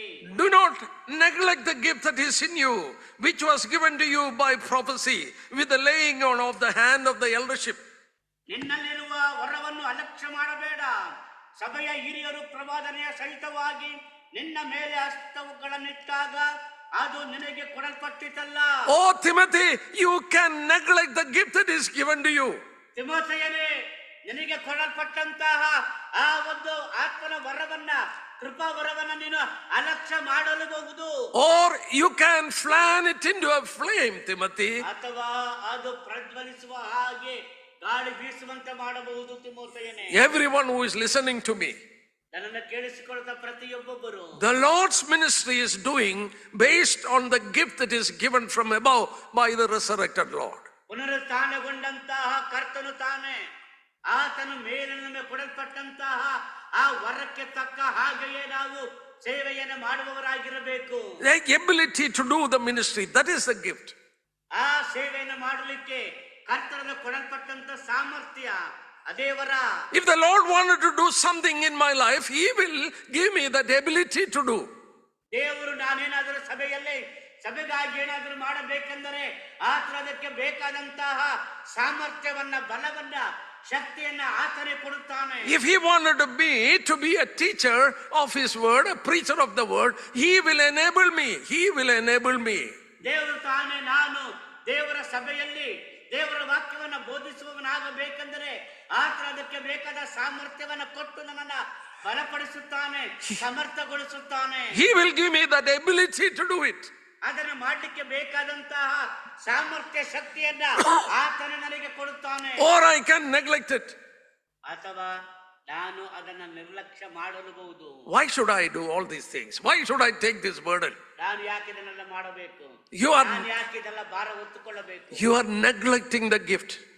ನೀವು ಆ ದೇವರ ವರವನ್ನು ಅಲಕ್ಷ್ಯ ಮಾಡುತ್ತಿದ್ದೀರಿ. But let me remind you, you will be accountable for that to the Lord. ನಾನು ನಿಮಗೆ ಜ್ಞಾಪಕಪಡಿಸುತ್ತೇನೆ ಅಂದರೆ ಅದಕ್ಕಾಗಿ ನೀವು ದೇವರ ಬಳಿಯಲ್ಲಿ ಲೆಕ್ಕ ಕೊಡಲೇಬೇಕು. The word that is used for this actually, ಅದಕ್ಕೆ ಬಳಸಲ್ಪಟ್ಟಂತ ಪದ ಯಾವುದಂದ್ರೆ, look at 2 Timothy, just one word. 2 ತಿಮೋಥನ ಪತ್ರಿಕೆ. We are going to look at it to meaning in Greek. ಅದರ ಗ್ರೀಕ್ ಅರ್ಥವನ್ನು ನೋಡುತ್ತೇವೆ. 2 Timothy, 2ನೇ ತಿಮೋಥಿ chapter 1, 1ನೇ ಅಧ್ಯಾಯ and verses 12 to 14. 12ರಿಂದ 14ನೇ ವಚನದವರೆಗೆ. Only one verse we will see. ಅದು ಒಂದು ಪದವನ್ನು ನೋಡೋಣ. Look at verse 14. 14ನೇ ವಚನ ನೋಡಿರಿ. That good thing which was committed to you. Committed to you. ನಿನಗೆ ನಿನ್ನ ವಶಕ್ಕೆ ಕೊಡಲ್ಪಟ್ಟಿರುವುದು, ಅಥವಾ ಇಂಗ್ಲಿಷ್ ಹೇಳುವುದಾದರೆ ವಹಿಸಿಕೊಟ್ಟಿರುವುದು. What is in your language? ಕೊಡಲ್ಪಟ್ಟಿರುವುದು, given. Given, yes. In the original language, Greek language, Greek ಭಾಷೆಯಲ್ಲಿ, ಮೂಲ ಭಾಷೆಯಲ್ಲಿ, the meaning is same with you. That is a deposit. Deposit. ಅನ್ನುವಾಗ ನಿಮ್ಮ ವಶಕ್ಕೆ ಕೊಡಲ್ಪಟ್ಟಿರುವುದು. The Greek word is paratheke. Paratheke. ಅದರ Greek ಪದ ಪರಾತಕೆ. The paratheke means a deposited, committed to someone's trust. ಪರಾತಕೆ ಅಂತ ಹೇಳಿದ್ರೆ ಮತ್ತೊಬ್ಬರ ವಶಕ್ಕೆ ವಹಿಸಿಕೊಡುವುದು. ಅದು ಕನ್ನಡ ಭಾಷೆಯಲ್ಲಿರುವಂತಹ ಅದೇ ಪದ. In the olden days, ಹಳೆಯ ಹಿಂದಿನ ದಿನಗಳಲ್ಲಿ there was no banks like what we have today. ಇವತ್ತು ನಮಗಿರುವಂತಹ ಬ್ಯಾಂಕ್ನ ಹಾಗೆ ಆ ದಿನಗಳಲ್ಲಿ ಬ್ಯಾಂಕ್ಗಳು ಇರಲಿಲ್ಲ. So if a father wanted to give his property to his children, he wanted to divide it, usually we write the will and give it to the bank. ನಾವು ಈ ದಿನಗಳಲ್ಲಿ ನಾವೇನ್ ಮಾಡ್ತೇವೆ ಅಂದ್ರೆ ನಮ್ಮ ಆಸ್ತಿಯನ್ನ ಮಕ್ಕಳಿಗೆ ಹಂಚಿ ಕೊಡುವುದಾದ್ರೆ ಅದೆಲ್ಲವನ್ನ ಬಿಲ್ಲನ್ನ ಬರೆದು ಅದನ್ನ ಬ್ಯಾಂಕಿಗೆ ತಗೊಂಡೋಗಿ ಅದನ್ನ ಕೊಡುತ್ತೇವೆ. After our death, the bank will, legally do everything what it is written there. ನಮ್ಮ ಮರಣಾನಂತರ ನಾವು ಬರೆದಿರುವಂತಹ ಆ ಒಂದು ವಿಲ್ ಕಾಪಿ ತಗೊಂಡು ಏನ್ ಮಾಡ್ತಾರೆ, ಅದರಲ್ಲಿ ಬರೆದಿರೋ ಪ್ರಕಾರ ಆಸ್ತಿಯನ್ನ ವಿಭಾಗಿಸಿ ಮಕ್ಕಳಿಗೆ ಹಂಚಿಕೊಡುತ್ತಾರೆ. In the olden days, ಹಳೆ ದಿನಗಳಲ್ಲಿ the temples, they were functioning as what the banks were doing today.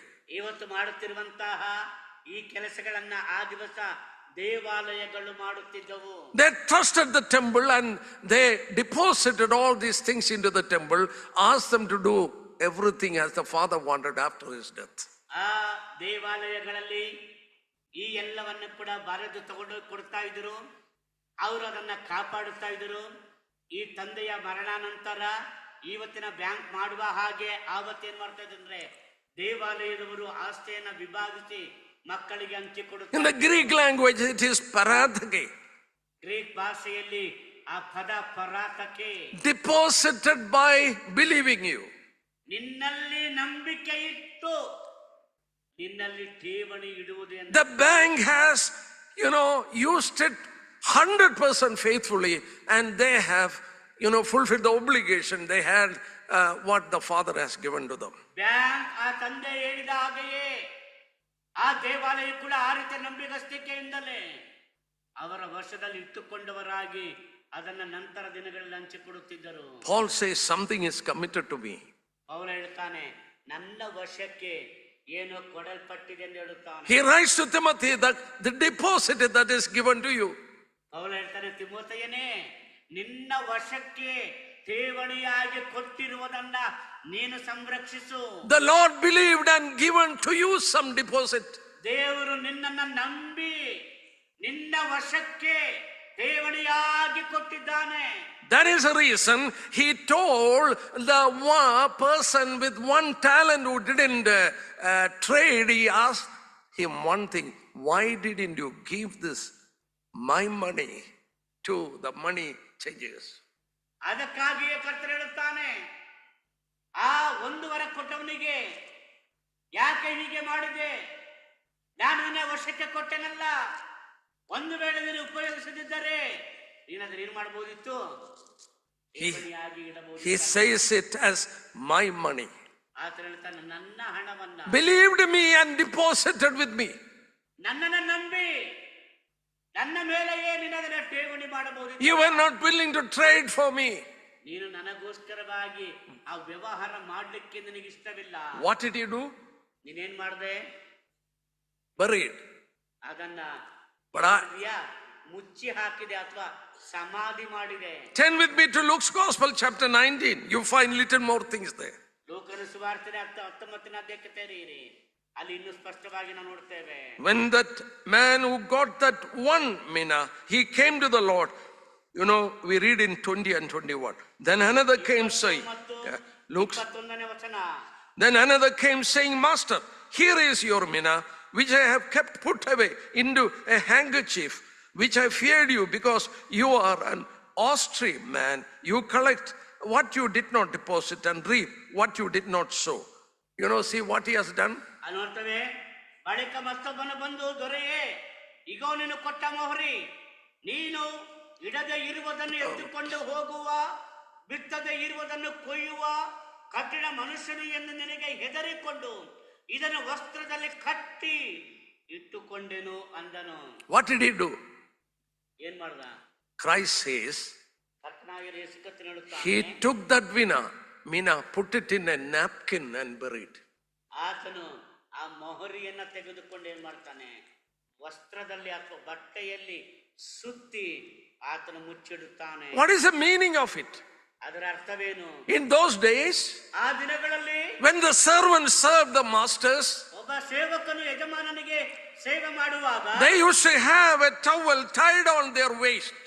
ಆ ಸೇವಕನ ಸೊಂಟಕ್ಕೆ ಈಗ ಟವಲ್ ಸುತ್ತುತ್ತಾರಲ್ಲ, ಆತರ ಒಂದು ಬಟ್ಟೆಯನ್ನ ಕಟ್ಟುತ್ತಿದ್ದರು. As they were sweating while they were working for the master, they used to wipe that sweating with that handkerchief, towel. ಯಜಮಾನನಿಗಾಗಿ ಕೆಲಸ ಮಾಡುವಾಗ ಬೆವರು ಹರಿಯುತ್ತದೆ, ಆಗ ಆ ಸೊಂಟಕ್ಕೆ ಸುತ್ತಿರುವ ಬಟ್ಟೆಯನ್ನು ತೆಗೆದುಕೊಂಡು ಮುಖವನ್ನು ಅವರು ಒರೆಸಿಕೊಳ್ಳುತ್ತಾ ಇದ್ದರು. This man was not willing to sweat for his master. ಆದರೆ ಈ ಮನುಷ್ಯನು ಯಜಮಾನನಿಗಾಗಿ ಆತನು ಸಿದ್ಧನಾಗಿ ಕೆಲಸ ಮಾಡಲಿಕ್ಕೆ ಇಷ್ಟವಿಲ್ಲ.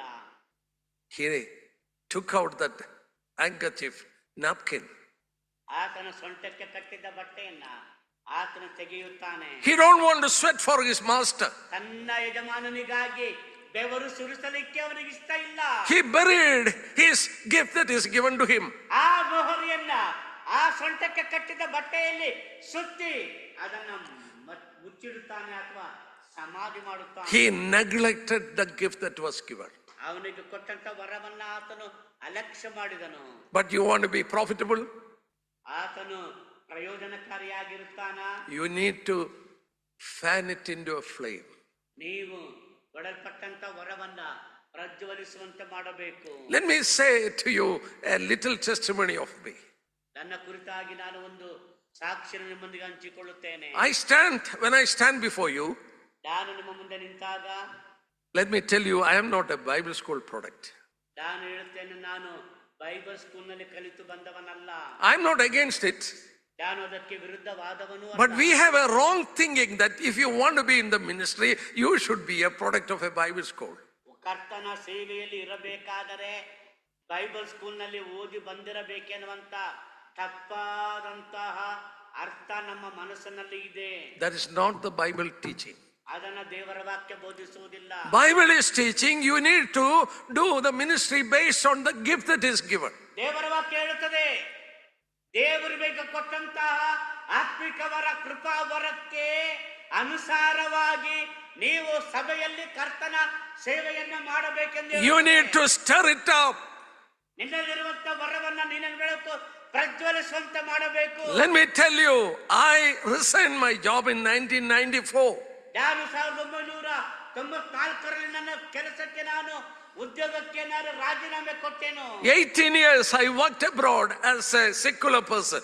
18 ವರ್ಷಗಳ ಕಾಲ ನಾನು ಲೋಕದಲ್ಲಿ ಒಬ್ಬ ಬೇರೆ ಕಂಪನಿಯಲ್ಲಿ ಉದ್ಯೋಗ ಮಾಡುವವನಾಗಿದ್ದೆನು. I didn't knew much of these doctrines. ನನಗೆ ದೇವರ ವಾಕ್ಯದ ಬೋಧನೆಗಳ ವಿಷಯವಾಗಿ ಅಷ್ಟಾಗಿ ಗೊತ್ತಿರಲಿಲ್ಲ. I wanted to be fruitful for the Lord somewhere or other. I want to serve Him. ನನ್ನ ಮನಸ್ಸಿನಲ್ಲಿ ನಾನು ಎಲ್ಲಿಯೇ ಒಂದು ಕಡೆ ಕರ್ತನ ಸೇವೆಯನ್ನ ಮಾಡಬೇಕೆನ್ನುವಂತ ಅಭಿಲಾಷೆ ನನ್ನೊಳಗೆ. I was in a Muslim country. ನಾನು Muslim ರಾಷ್ಟ್ರದಲ್ಲಿದ್ದೆನು. Freedom is very less. ಅಲ್ಲಿ ಸ್ವಾತಂತ್ರ್ಯ ಬಹಳ ಕಡಿಮೆ. What I have done is, ನಾನೇನ್ ಮಾಡ್ತಾ ಇದ್ದೆ ಅಂದ್ರೆ, in the evenings, ಸಾಯಂಕಾಲಗಳಲ್ಲಿ, probably after 9 o'clock, ಪ್ರಾಯಶಃ ರಾತ್ರಿ 9 ಗಂಟೆಯ ನಂತರ, after my dinner, ರಾತ್ರಿ ಊಟವಾದ ನಂತರ, I used to slowly go to labor camps where laborers are taking rest. ನಾನು ಇರುವಾಗ ಅಲ್ಲಿದ್ದಂತಹ ಕಾರ್ಮಿಕರ ಕಾಲೋನಿಗೆ ಹೋಗುತ್ತಾ ಇದ್ದೆನು. I used to sit. ಅವರು ವಿಶ್ರಾಂತಿ ತೆಗೆದುಕೊಳ್ಳುತ್ತಿದ್ದರು. I used to sit in small rooms. ನಾನು ಒಂದು ಚಿಕ್ಕ ಕೋಣೆಗಳಲ್ಲಿ ನಾನು ಕುಳಿತುಕೊಳ್ಳುತ್ತಿದ್ದೆನು. Maybe 5 people, maybe 10 people will be before me. ಅದರಲ್ಲಿ 5 ಜನರು 10 ಜನರು ಕುಳಿತುಕೊಳ್ಳುತ್ತಿದ್ದರು. I started to teach them scriptures. ನಾನು ಅವರಿಗೆ ದೇವರ ವಾಕ್ಯವನ್ನು ಹೇಳಿಕೊಡಲು ಪ್ರಾರಂಭಿಸಿದನು. I still remember in one place I took 13 years continuous ministry. 13 years. ನನಗೆ ನೆನಪಿರುವ ಹಾಗೆ ಒಂದು ಸ್ಥಳದಲ್ಲಿ ನಿರಂತರವಾಗಿ 13 ವರ್ಷಗಳ ಕಾಲ ನಾನು ಸತ್ಯವೇದ. In a week I was going to different camps. ನಾನು ಆರ್ತನ ಬೇರೆ ಬೇರೆಯಾದಂತ ಶಿಬಿರಗಳಿಗೆ ಹೋಗುತ್ತಿದ್ದೆನು. I never knew that it was a time when my gift was getting, stirring up. ನನಗೆ ಗೊತ್ತಿರಲಿಲ್ಲ ನನ್ನೊಳಗಿರುವಂತ ಆತ್ಮಿಕ ವರ ಪ್ರಜ್ವಲಿಸಲ್ಪಡುತ್ತಾ ಇದೆ ಎಂಬುದಾಗಿ ನನಗೆ ಅರಿವಿರಲಿಲ್ಲ. It went up, like that. ಅದು ಹಾಗೆಯೇ ಹೋಯಿತು. 1994. 1994ರಲ್ಲಿ the Lord called me out.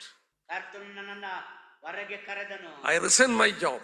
ನನ್ನ ಉದ್ಯೋಗಕ್ಕೆ came back with my family. ನನ್ನ ಕುಟುಂಬದೊಂದಿಗೆ ಹೊರ ಬಂದೆನು. By the time the Lord has helped me to stir up my gift when I came back for ministry. ನಾನು ಸೇವೆಗಾಗಿ ಬಂದ ನಂತರವೇ ದೇವರು ನನ್ನೊಳಗಿರುವಂತಹ ಆ ಆತ್ಮಿಕ ವರವನ್ನ ಆತನು ಪ್ರಜ್ವಲಿಸುವಂತೆ ಮಾಡಲು ಪ್ರಾರಂಭಿಸಿದ. Let me tell you an example. What is the meaning of stirring up? ನನ್ನಲ್ಲಿರುವಂತ ವರವನ್ನ ಪ್ರಜ್ವಲಿಸುವಂತೆ ಮಾಡುವುದೆಂಬುದರ ಅರ್ಥವನ್ನು ನಿಮಗೆ ಹೇಳುತ್ತೇನೆ. You have a cup of tea or coffee. ನಿಮ್ಮಲ್ಲಿ ಒಂದು ಕಪ್ ಕಾಫಿಯೋ ಅಥವಾ ಒಂದು ಕಪ್ ಟೀ ಇದೆ. There is a spoon inside. ಅದರ ಒಳಗೆ ಒಂದು ಸ್ಪೂನ್ ಹಾಕಿದೆ. You have put 2 cubes of sugar inside. ಅದರಲ್ಲಿ 2 ತುಂಡು ಸಕ್ಕರೆಯನ್ನು ಅದರಲ್ಲಿ ಹಾಕುತ್ತೀರಿ. You drink that tea, there won't be any sweetness. ನೀವು ಹಂಗೆ ಟೀ ಕುಡಿರಿ, ನಿಮಗೆ ರುಚಿ ಬರೋದಿಲ್ಲ. In order to have the sweetness, you need to stir it up. ನಿಮಗೆ ಆ ಸಿಹಿ ಒತ್ತಾಗಬೇಕಾದರೆ, ಸಿಹಿ ಆಗಬೇಕಾದ್ರೆ ಆ ಸ್ಪೂನ್ ನಿಂದ ಕಲಸಿ ಕಲಸಿ ಕಲಸಿ ಕಲಸಿ ಅದನ್ನೇನ್ ಮಾಡ್ಬೇಕು, ನೀವು ಹೆಚ್ಚಾಗಿ ಕಲಿಸ್ಬೇಕು. But let me tell you something more. ಅದಕ್ಕಿಂತ ಹೆಚ್ಚಾಗಿ ನಿಮಗೆ ಹೇಳುತ್ತೇನೆ, Tea is there or coffee. Coffee ಅಥವಾ ಟೀ ಇದೆ, Spoon is there, ಅದರಲ್ಲಿ ಸ್ಪೂನ್ ಇದೆ, but no sugar. ಸಕ್ಕರೆ ಇಲ್ಲ. You are stirring it up. ನೀವೇನ್ ಮಾಡ್ತಾ ಇದ್ದೀರಾ? No sweetness will come. Spoon ತೋಡಲ್ಲ, ಕಲಿಸ್ತಾರ. Yes. ಸಿಹಿ ಬರುತ್ತಾ? There has to be sugar cube inside. ಅದರೊಳಗೆ ಸಕ್ಕರೆಯ ತುಂಡು ಹಾಕಲ್ಪಟ್ಟಿರಲೇಬೇಕು. There should be the gift that is given by the Lord. ಅಲ್ಲಿ ಕರ್ತನ ಕೃಪಾವರವು, ಆತ್ಮಿಕ ವರವು ಕೊಡಲ್ಪಟ್ಟಿರಲೇಬೇಕು. You need to stir it up. ನೀವು ಅದನ್ನು ಕಲಿಸಬೇಕು. If you don't stir it up, there won't be any sweetness. ನೀವು ಅದನ್ನು ಕಲಿಸದಿದ್ದರೆ, ಅದನ್ನು ನೀವು ಕುಲುಕದಿದ್ದರೆ, Look at ಸಕ್ಕರೆ ಅಂಶ ಬರುವುದಿಲ್ಲ. some people minister, you don't get anything. Sorry to tell. ಕೆಲವರು, ನಾನು ಹೇಳಿಕೆ ಬೇಸರವಾಗ್ತದೆ, ಕೆಲವರು ನೋಡುವಾಗ ಯಾವ ಪ್ರಯೋಜನ ಉಂಟಾಗುವುದಿಲ್ಲ. But when some people minister, brother, we are edified. ಆದರೆ ಕೆಲವರು ಸೇವೆ ಮಾಡುವಾಗ ವಾಕ್ಯ ಹೇಳ್ತಾರೆ, ಪ್ರಿಯ ಸಹೋದರನೇ, ನನಗೆ ಆತ್ಮಿಕವಾದಂತ ಪ್ರಯೋಜನ ಉಂಟಾಗಿದೆ. Behind him there is a labor. ನೋಡುವಾಗ ಆ ಒಂದು ಸೇವೆಯಲ್ಲಿ ಪ್ರಚಂಡ ಪ್ರಯಾಸವು. When I stand on the pulpit, I know my whole life is behind me. ನಾನು ನಿಂತುಕೊಂಡವನಾಗಿ ವಾಕ್ಯವನ್ನ ಹೇಳುವಾಗ ನನಗೆ ಗೊತ್ತು, ನನ್ನ ಸ್ವಂತ ಜೀವನ ನನ್ನ ಹಿಂದೆ ಇದೆ. I can testify, most of my life I have spent before the word of God.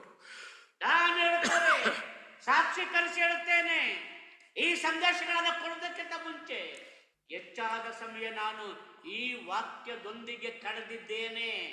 Even at this age, 74, ಈಗ ನನ್ನ ವಯಸ್ಸು 74 ಆಗಿದ್ದರೂ ಕೂಡ, if I get little free time, ನನಗೆ ಸ್ವಲ್ಪ ಬಿಡುವಿನ ಸಮಯ ಸಿಕ್ಕಿದರೆ, I have a thirst to be with the word. I will be there studying.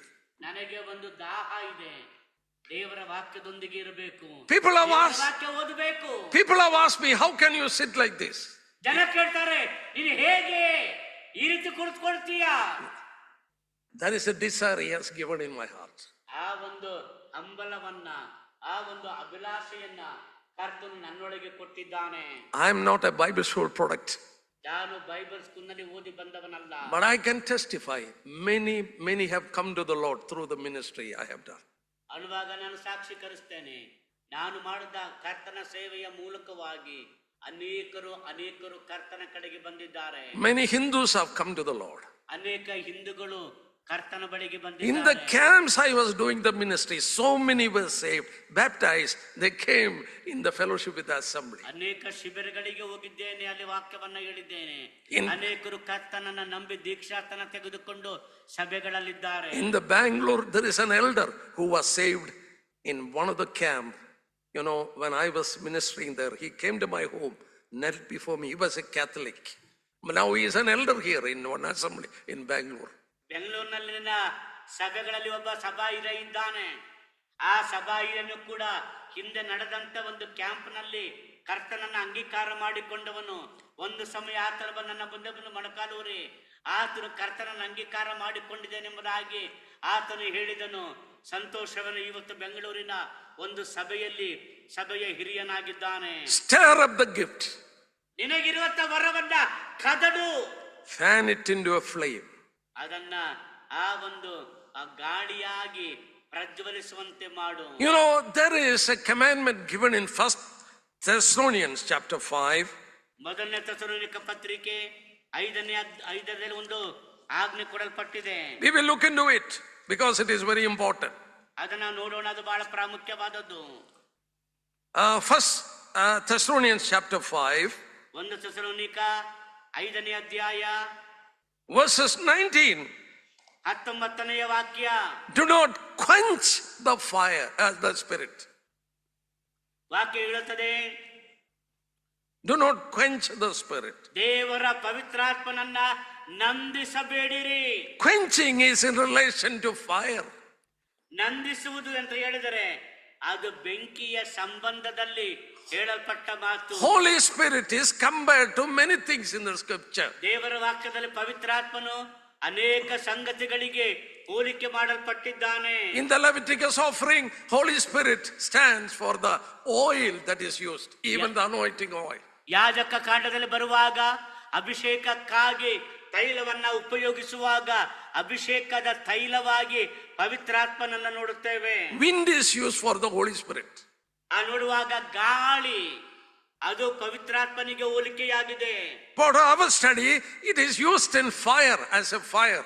ನಮ್ಮ ಈ ಧ್ಯಾನಕ್ಕೆ ಬರುವಾಗ ಅದು ಒಂದು ಬೆಂಕಿಯ ಸಂಬಂಧದಲ್ಲಿ ಬಳಸಲ್ಪಟ್ಟಿದೆ. When the Holy Spirit came down on the day of Pentecost, ಪಂಚಾಶತ್ತಮ ದಿನದಂದು ಪವಿತ್ರಾತ್ಮನು ಅವರ ಮೇಲೆ ಇಳಿದು ಬಂದಾಗ, Acts chapter 2 verse 3 and 4, ಅಪೊಸ್ತಲ ಕೃತ್ಯಗಳ ಪುಸ್ತಕ 2ನೇ ಅಧ್ಯಾಯ 3 ಮತ್ತು 4ನೇ ವಚನ. we know it came as divided cloven tongues and it was resting on each brothers. ಅಲ್ಲಿ ವಾಕ್ಯವನ್ನು ಹೇಳುವ ಹಾಗೆ ಉರಿಯುವ ಬೆಂಕಿಯ ನಾಲಿಗೆಯೋಪಾದಿಯಲ್ಲಿ ಪ್ರತಿಯೊಬ್ಬೊಬ್ಬರ ಮೇಲೆ ಪವಿತ್ರಾತ್ಮನು ಕುಳಿತನು ಎಂಬುದಾಗಿ ಓದುತ್ತೇವೆ. It is told here, don't quench it. ಅಲ್ಲಿ ದೇವರ ವಾಕ್ಯ ಹೇಳುತ್ತದೆ, ಆ ಪವಿತ್ರಾತ್ಮನನ್ನ ನಂದಿಸಬೇಡಿರಿ.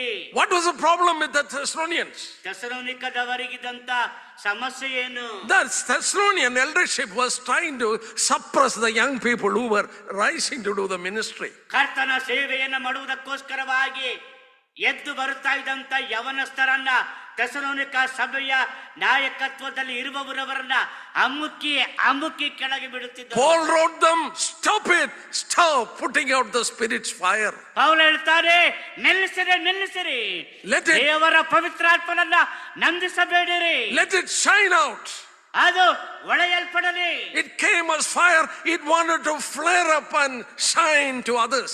ಆ ಬೆಂಕಿಯೋಪಾದಿಯಲ್ಲಿ ಬಂದು ಇತರರಿಗೋಸ್ಕರವಾಗಿ, ಬೇರೆಯವರಿಗೋಸ್ಕರವಾಗಿ ಅದು ಉರಿಯಲಿ. If it has to, burn in our hearts, ಅದು ನಮ್ಮ ಹೃದಯಗಳಲ್ಲಿ ಅದು ಉರಿಯುತ್ತಾ ಇರಬೇಕಾದರೆ, let me tell you, brothers, man composed of three parts. Man is of three parts. ಮೂರು ಭಾಗಗಳಿಂದ ಆತನು ಉಂಟು ಮಾಡಲ್ಪಟ್ಟಿದ್ದಾನೆ. Tripartite nature. It is not a tripartite nature. ನೋಡುವಾಗ ಆ ಒಂದು ಮೂರು ಮಾದರಿಯ ಒಂದು ಮನುಷ್ಯ. I took it in detail in my book, Death and Afterlife.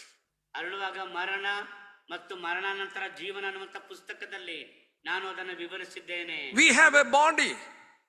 ನಮಗೆ ಒಂದು ದೇಹ, ಶರೀರವಿದೆ. Inside the body, ಆ ಶರೀರದೊಳಗೆ there is a soul and there is a spirit.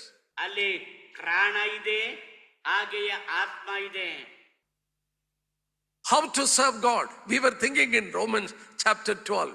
ರೋಮ ಪತ್ರಿಕೆ 12ನೇ ಅಧ್ಯಾಯದಲ್ಲಿ ನಾವು ದೇವರ ಸೇವೆ ಮಾಡುವುದು ಹೇಗೆ ಅನ್ನುವುದರ ಕುರಿತಾಗಿ ನಾವು ಧ್ಯಾನ ಮಾಡುತ್ತಾ ಇದ್ದೇವೆ. The Spirit of God, ದೇವರ ಆತ್ಮನು, how should be the body, the spirit and soul of a person if you are serving the Lord in an acceptable way? ಕರ್ತನ ಸೇವೆಯನ್ನ ಕರ್ತನ ಬಯಸುವ ರೀತಿಯಲ್ಲಿ ಮಾಡುವುದಾದರೆ ಅದು ಯಾವ ರೀತಿಯಲ್ಲಿ ಮಾಡಲ್ಪಡಬೇಕು? We will look into it. ನಾವು ಅದನ್ನು ನೋಡೋಣ. Chapter 12 of Romans. ರೋಮ ಪತ್ರಿಕೆ 12ನೇ ಅಧ್ಯಾಯ. How to serve God. ದೇವರ ಸೇವೆ ಮಾಡುವುದು ಹೇಗೆ? First, ಮೊದಲನೇದಾಗಿ present your bodies ಮೊದಲು ನಿಮ್ಮ ದೇಹಗಳನ್ನು as a ದೇವರಿಗೆ ಸಮರ್ಪಿಸಿರಿ. holy living sacrifice to God. ನೀವು ನಿಮ್ಮ ದೇಹಗಳನ್ನು ದೇವರಿಗೆ ಮೀಸಲಾಗಿಯೂ ಮೆಚ್ಚುಗೆಯಾಗಿ ಇರುವ ಸಜೀವ ಯಜ್ಞವಾಗಿ ಅರ್ಪಿಸಿರಿ. Living sacrifice. ಸಜೀವ ಯಜ್ಞವಾಗಿ ಅರ್ಪಿಸಿರಿ. Once a sacrifice is offered on the altar, ಒಂದು ಸಾರಿ ಯಜ್ಞ ವೇದಿಯ ಮೇಲೆ ಯಜ್ಞವು ಸಮರ್ಪಿಸಲ್ಪಟ್ಟ ನಂತರ you have given it to God. ನೀವು ಅದರ ಕರ್ತರಿಗೆ ಕೊಟ್ಟು ಬಿಟ್ಟಿದ್ದೀರಿ. You don't have any more right for that, sacrifice. ಆ ಯಜ್ಞದ ಮೇಲೆ ನಿಮಗೆ ಮತ್ತೆ ಯಾವ ಹಕ್ಕು ಕೂಡ ಇರುವುದಿಲ್ಲ. It is God who decides what to do with that. ಆ ಯಜ್ಞದೊಂದಿಗೆ ಏನು ಮಾಡಬೇಕೆಂಬುದಾಗಿ ನಿರ್ಧಾರ ಮಾಡುವವನು ದೇವರೇ. If you want to serve God, you give first your body to God as a holy living sacrifice. ದೇವರ ಸೇವೆ ಮಾಡಬೇಕಾದರೆ ಮೊಟ್ಟ ಮೊದಲನೇದಾಗಿ ನೀವು ದೇವರಿಗೆ ನಿಮ್ಮ ದಿವ್ಯ ದೇಹಗಳನ್ನ ಸಜೀವ ಯಜ್ಞವಾಗಿ ಸಮರ್ಪಿಸಿರಿ. What about my soul? ನನ್ನ ಪ್ರಾಣದ ಕುರಿತಾಗಿ ಏನು? You know, look at verses 2. ಎರಡನೇ ವಚನ ನೋಡ್ರಿ. Do not be conformed to the world, but be transformed by renewing your mind. ಯಹಲೋಕದ ನಡವಳಿಕೆಯನ್ನು ಅನುಸರಿಸದೆ ನೂತನ ಮನಸ್ಸನ್ನು ಹೊಂದಿಕೊಂಡು ಪರಲೋಕ ಭಾವದವರಾಗಿರಿ. Yes, that's the mind is the part of soul. ನೂತನ ಮನಸ್ಸು ಅಂದರೆ ಪ್ರಾಣದ ಒಂದು ಭಾಗ. So you need to renew your mind. ನೀವು ನಿಮ್ಮ ಮನಸ್ಸನ್ನ ನೂತನ ಪಡಿಸಿಕೊಳ್ಳಬೇಕು. Your body given to God. ನಿಮ್ಮ ದೇಹ ದೇವರಿಗೆ ಕೊಡಲ್ಪಟ್ಟಿದೆ. Your soul getting renewed by studying God's word. ನಿಮ್ಮ ಪ್ರಾಣ ಅದು ನಿಮ್ಮ ಮನಸ್ಸು ದೇವರ ವಾಕ್ಯವನ್ನ ಓದುವುದರ ಮೂಲಕ ನೂತನಗೊಳ್ಳುತ್ತಾ ಇದೆ. It gets transformed day by day. ಅದು ದಿನೇ ರೂಪಾಂತರಗೊಳ್ಳಬಹುದು. What about your spirit? ನಿಮ್ಮ ಆತ್ಮದ ಕುರಿತಾಗಿ ಏನು? Look at verse 11. 11ನೆಯ ವಚನವನ್ನ ನೋಡ್ರಿ. 11ನೇ ವಚನ. Not lacking in diligence, fervent in spirit, serving the Lord. Fervent in spirit. ಜಾಗೃತ ಬೇಕಾದಲ್ಲಿ ಆಲಸ್ಯವಾಗಿರದೆ ಆಸಕ್ತ ಚಿತ್ತರಾಗಿದ್ದು ಕರ್ತನ ಸೇವೆ ಮಾಡುವವರಾಗಿರಿ. What is the meaning of that? ಅದರ ಅರ್ಥವೇನು? What is the meaning of fervent in spirit? ನೋಡುವಾಗ ಆಸಕ್ತ ಚಿತ್ತರಾಗಿ, burning in spirit. Yeah, burning in spirit.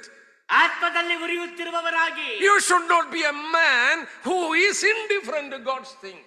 ದೇವರ ಯಾವದ ಕಾರ್ಯಗಳಲ್ಲಿಯೇ ವ್ಯತ್ಯಾಸವನ್ನು ನೋಡುವವರಾಗಬಾರದು. Not a lukewarm person. ಯಾವುದೇ ರೀತಿಯಲ್ಲಿ ಕೂಡ ತಪ್ಪಾದಂತ ಗುಣ ಸ್ವಭಾವಗಳನ್ನ ಹೊಂದದವರಾಗಿರಬಾರದು. God wanted you to be fervent, burning in spirit. ನೀವು ದೇವರಿದ್ದ ಆ ಒಂದು ಉರಿಯುತ್ತಿರುವಂತ ಬೆಂಕಿಯಾಗಿ ಇರಬೇಕೆಂಬುದಾಗಿ ದೇವರು ಬಯಸುತ್ತಾನೆ. Look at the first century church. ಮೊದಲನೇ ಶತಮಾನದ ಸಭೆಯನ್ನ ನೋಡಿರಿ. It took only 30 years to gospelize the whole world, known world. Only 30 years. 30 ವರ್ಷದಲ್ಲಿ ದೇವರ ಸುವಾರ್ತೆಯು ಪ್ರಪಂಚದಾದ್ಯಂತ ಸಾರಿದರು. Midst of opposition and persecution. ಅನೇಕ ವಿರೋಧಗಳ ನಡುವೆಯೂ ಹಿಂಸೆಗಳ ನಡುವೆಯೂ. Why? ಯಾಕೆ? They were fervent in spirit. ಯಾಕಂದ್ರೆ ಅವರು ಆತ್ಮದಲ್ಲಿ They were burning in spirit. ಅವರು ಕರ್ತನ ಆ ಆತ್ಮದಲ್ಲಿ ಅವರು ಉರಿಯುತ್ತಿದ್ದರು. The Lord after the resurrection. ಕರ್ತನು ಪುನರುತ್ಥಾನದ ನಂತರ. His high priestly ministry started after the resurrection. ಆತನ ಮಹಾಯಾಜಕ ಸೇವೆ ಪ್ರಾರಂಭವಾಗಿದ್ದು ಪುನರುತ್ಥಾನದ ನಂತರ. He never functioned as a priest when he was on this earth. ಆತನು ಭೂಮಿಯ ಮೇಲಿದ್ದಾಗ ಆತನು ಯಾಜಕನಾಗಿ ಸೇವೆ ಮಾಡಲಿಲ್ಲ. Do you know what was his first ministry in relation to his high priestly ministry? ಆತನು ಮಹಾಯಾಜಕ ಸೇವೆಯನ್ನ ಮಾಡುವಾಗ ಆತನು ಮಾಡಿದಂತ ಮೊದಲನೆಯ ಕಾರ್ಯ ಯಾವುದು ಗೊತ್ತಾ? It was making the heart of the disciple burning. Yes. ಆತನ ಶಿಷ್ಯರ ಹೃದಯಗಳನ್ನ ಪ್ರಜ್ವಲಿಸುವಂತೆ ಉರಿಯುವಂತೆ ಮಾಡಿದ್ದು. There were 2 disciples on the way to Emmaus. ಶಿಷ್ಯರು ಎಮ್ಮಾವಿನ ಕಡೆಗೆ ಪ್ರಯಾಣ ಮಾಡುತ್ತಿದ್ದರು. They were disheartened. They had lost the hope. ಅವರಿಗೆ ನಿರೀಕ್ಷೆ ಇರಲಿಲ್ಲ. ಅವರ ಹೃದಯದಲ್ಲಿ ಕುಂದಿ ಹೋಗಿದ್ದರು. The first ministry he has done. ಆತನು ಮಾಡಿದ ಮೊದಲನೇ ಸೇವೆ. He went along with them. ಕರ್ತನು ಅವರ ಜೊತೆಯಲ್ಲಿಯೇ ನಡೆದನು. Expounding from Moses everything concerning him. ಆತನ ಬಗ್ಗೆ ಮೋಶೆ ಹೇಳಿದ ಎಲ್ಲ ಮಾತುಗಳನ್ನ ಅವರಿಗೆ ಅವರ ನೆನಪಿಗೆ ತಂದು ಕೊಡುತ್ತಾ ಹೋದನು. After he has disappeared. ಆತನು ಕಾಣದೆ ಹೋದ ನಂತರ. Look at Luke's Gospel chapter 24. ಲೂಕನ ಸುವಾರ್ತೆ 24ನೇ ಅಧ್ಯಾಯವನ್ನು ನೋಡಿರಿ. Verses 32, what they say. 32ನೇ ವಚನದಲ್ಲಿ ಆತನು ಏನು ಹೇಳ್ತಾನೆ? They said to one another, did not our heart burn within us when he talked with us? ಆಗ ಅವರು ಒಬ್ಬರಿಗೊಬ್ಬರು ಆತನು ದಾರಿಯಲ್ಲಿ ನಮ್ಮ ಸಂಗಡ ಮಾತಾಡಿದಾಗಲೂ ಗ್ರಂಥಗಳ ಅರ್ಥವನ್ನು ನಮಗೆ ಬಿಚ್ಚಿ ಹೇಳಿದಾಗಲೂ ನಮ್ಮ ಹೃದಯವು ನಮ್ಮಲ್ಲಿ ಕುದಿಯಿತಲ್ಲವೇ ಹೇಳಿಕೊಂಡರು. Burning in their heart, the heart was burning. ಅವರ ಹೃದಯದಲ್ಲಿ ನೋಡುವಾಗ ಕುದಿಯಿತಲ್ಲವೇ. From Jerusalem, Emmaus was 7 miles away. ಯೆರೂಸಲೇಮಿನಿಂದ ಎಮ್ಮಾವು ಹಳ್ಳಿ 7 kilometre ದೂರದಲ್ಲಿತ್ತು. These disheartened disciples walked all the way 7 miles.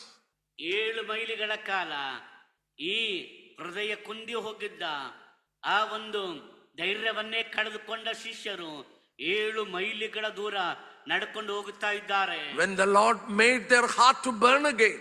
ಯಾವಾಗ ಕರ್ತನು ಅವರ ಹೃದಯಗಳನ್ನ ಕುದಿಯುವಂತೆ Yes, ಮಾಡಿದನು, the same moment they walked back 7 miles.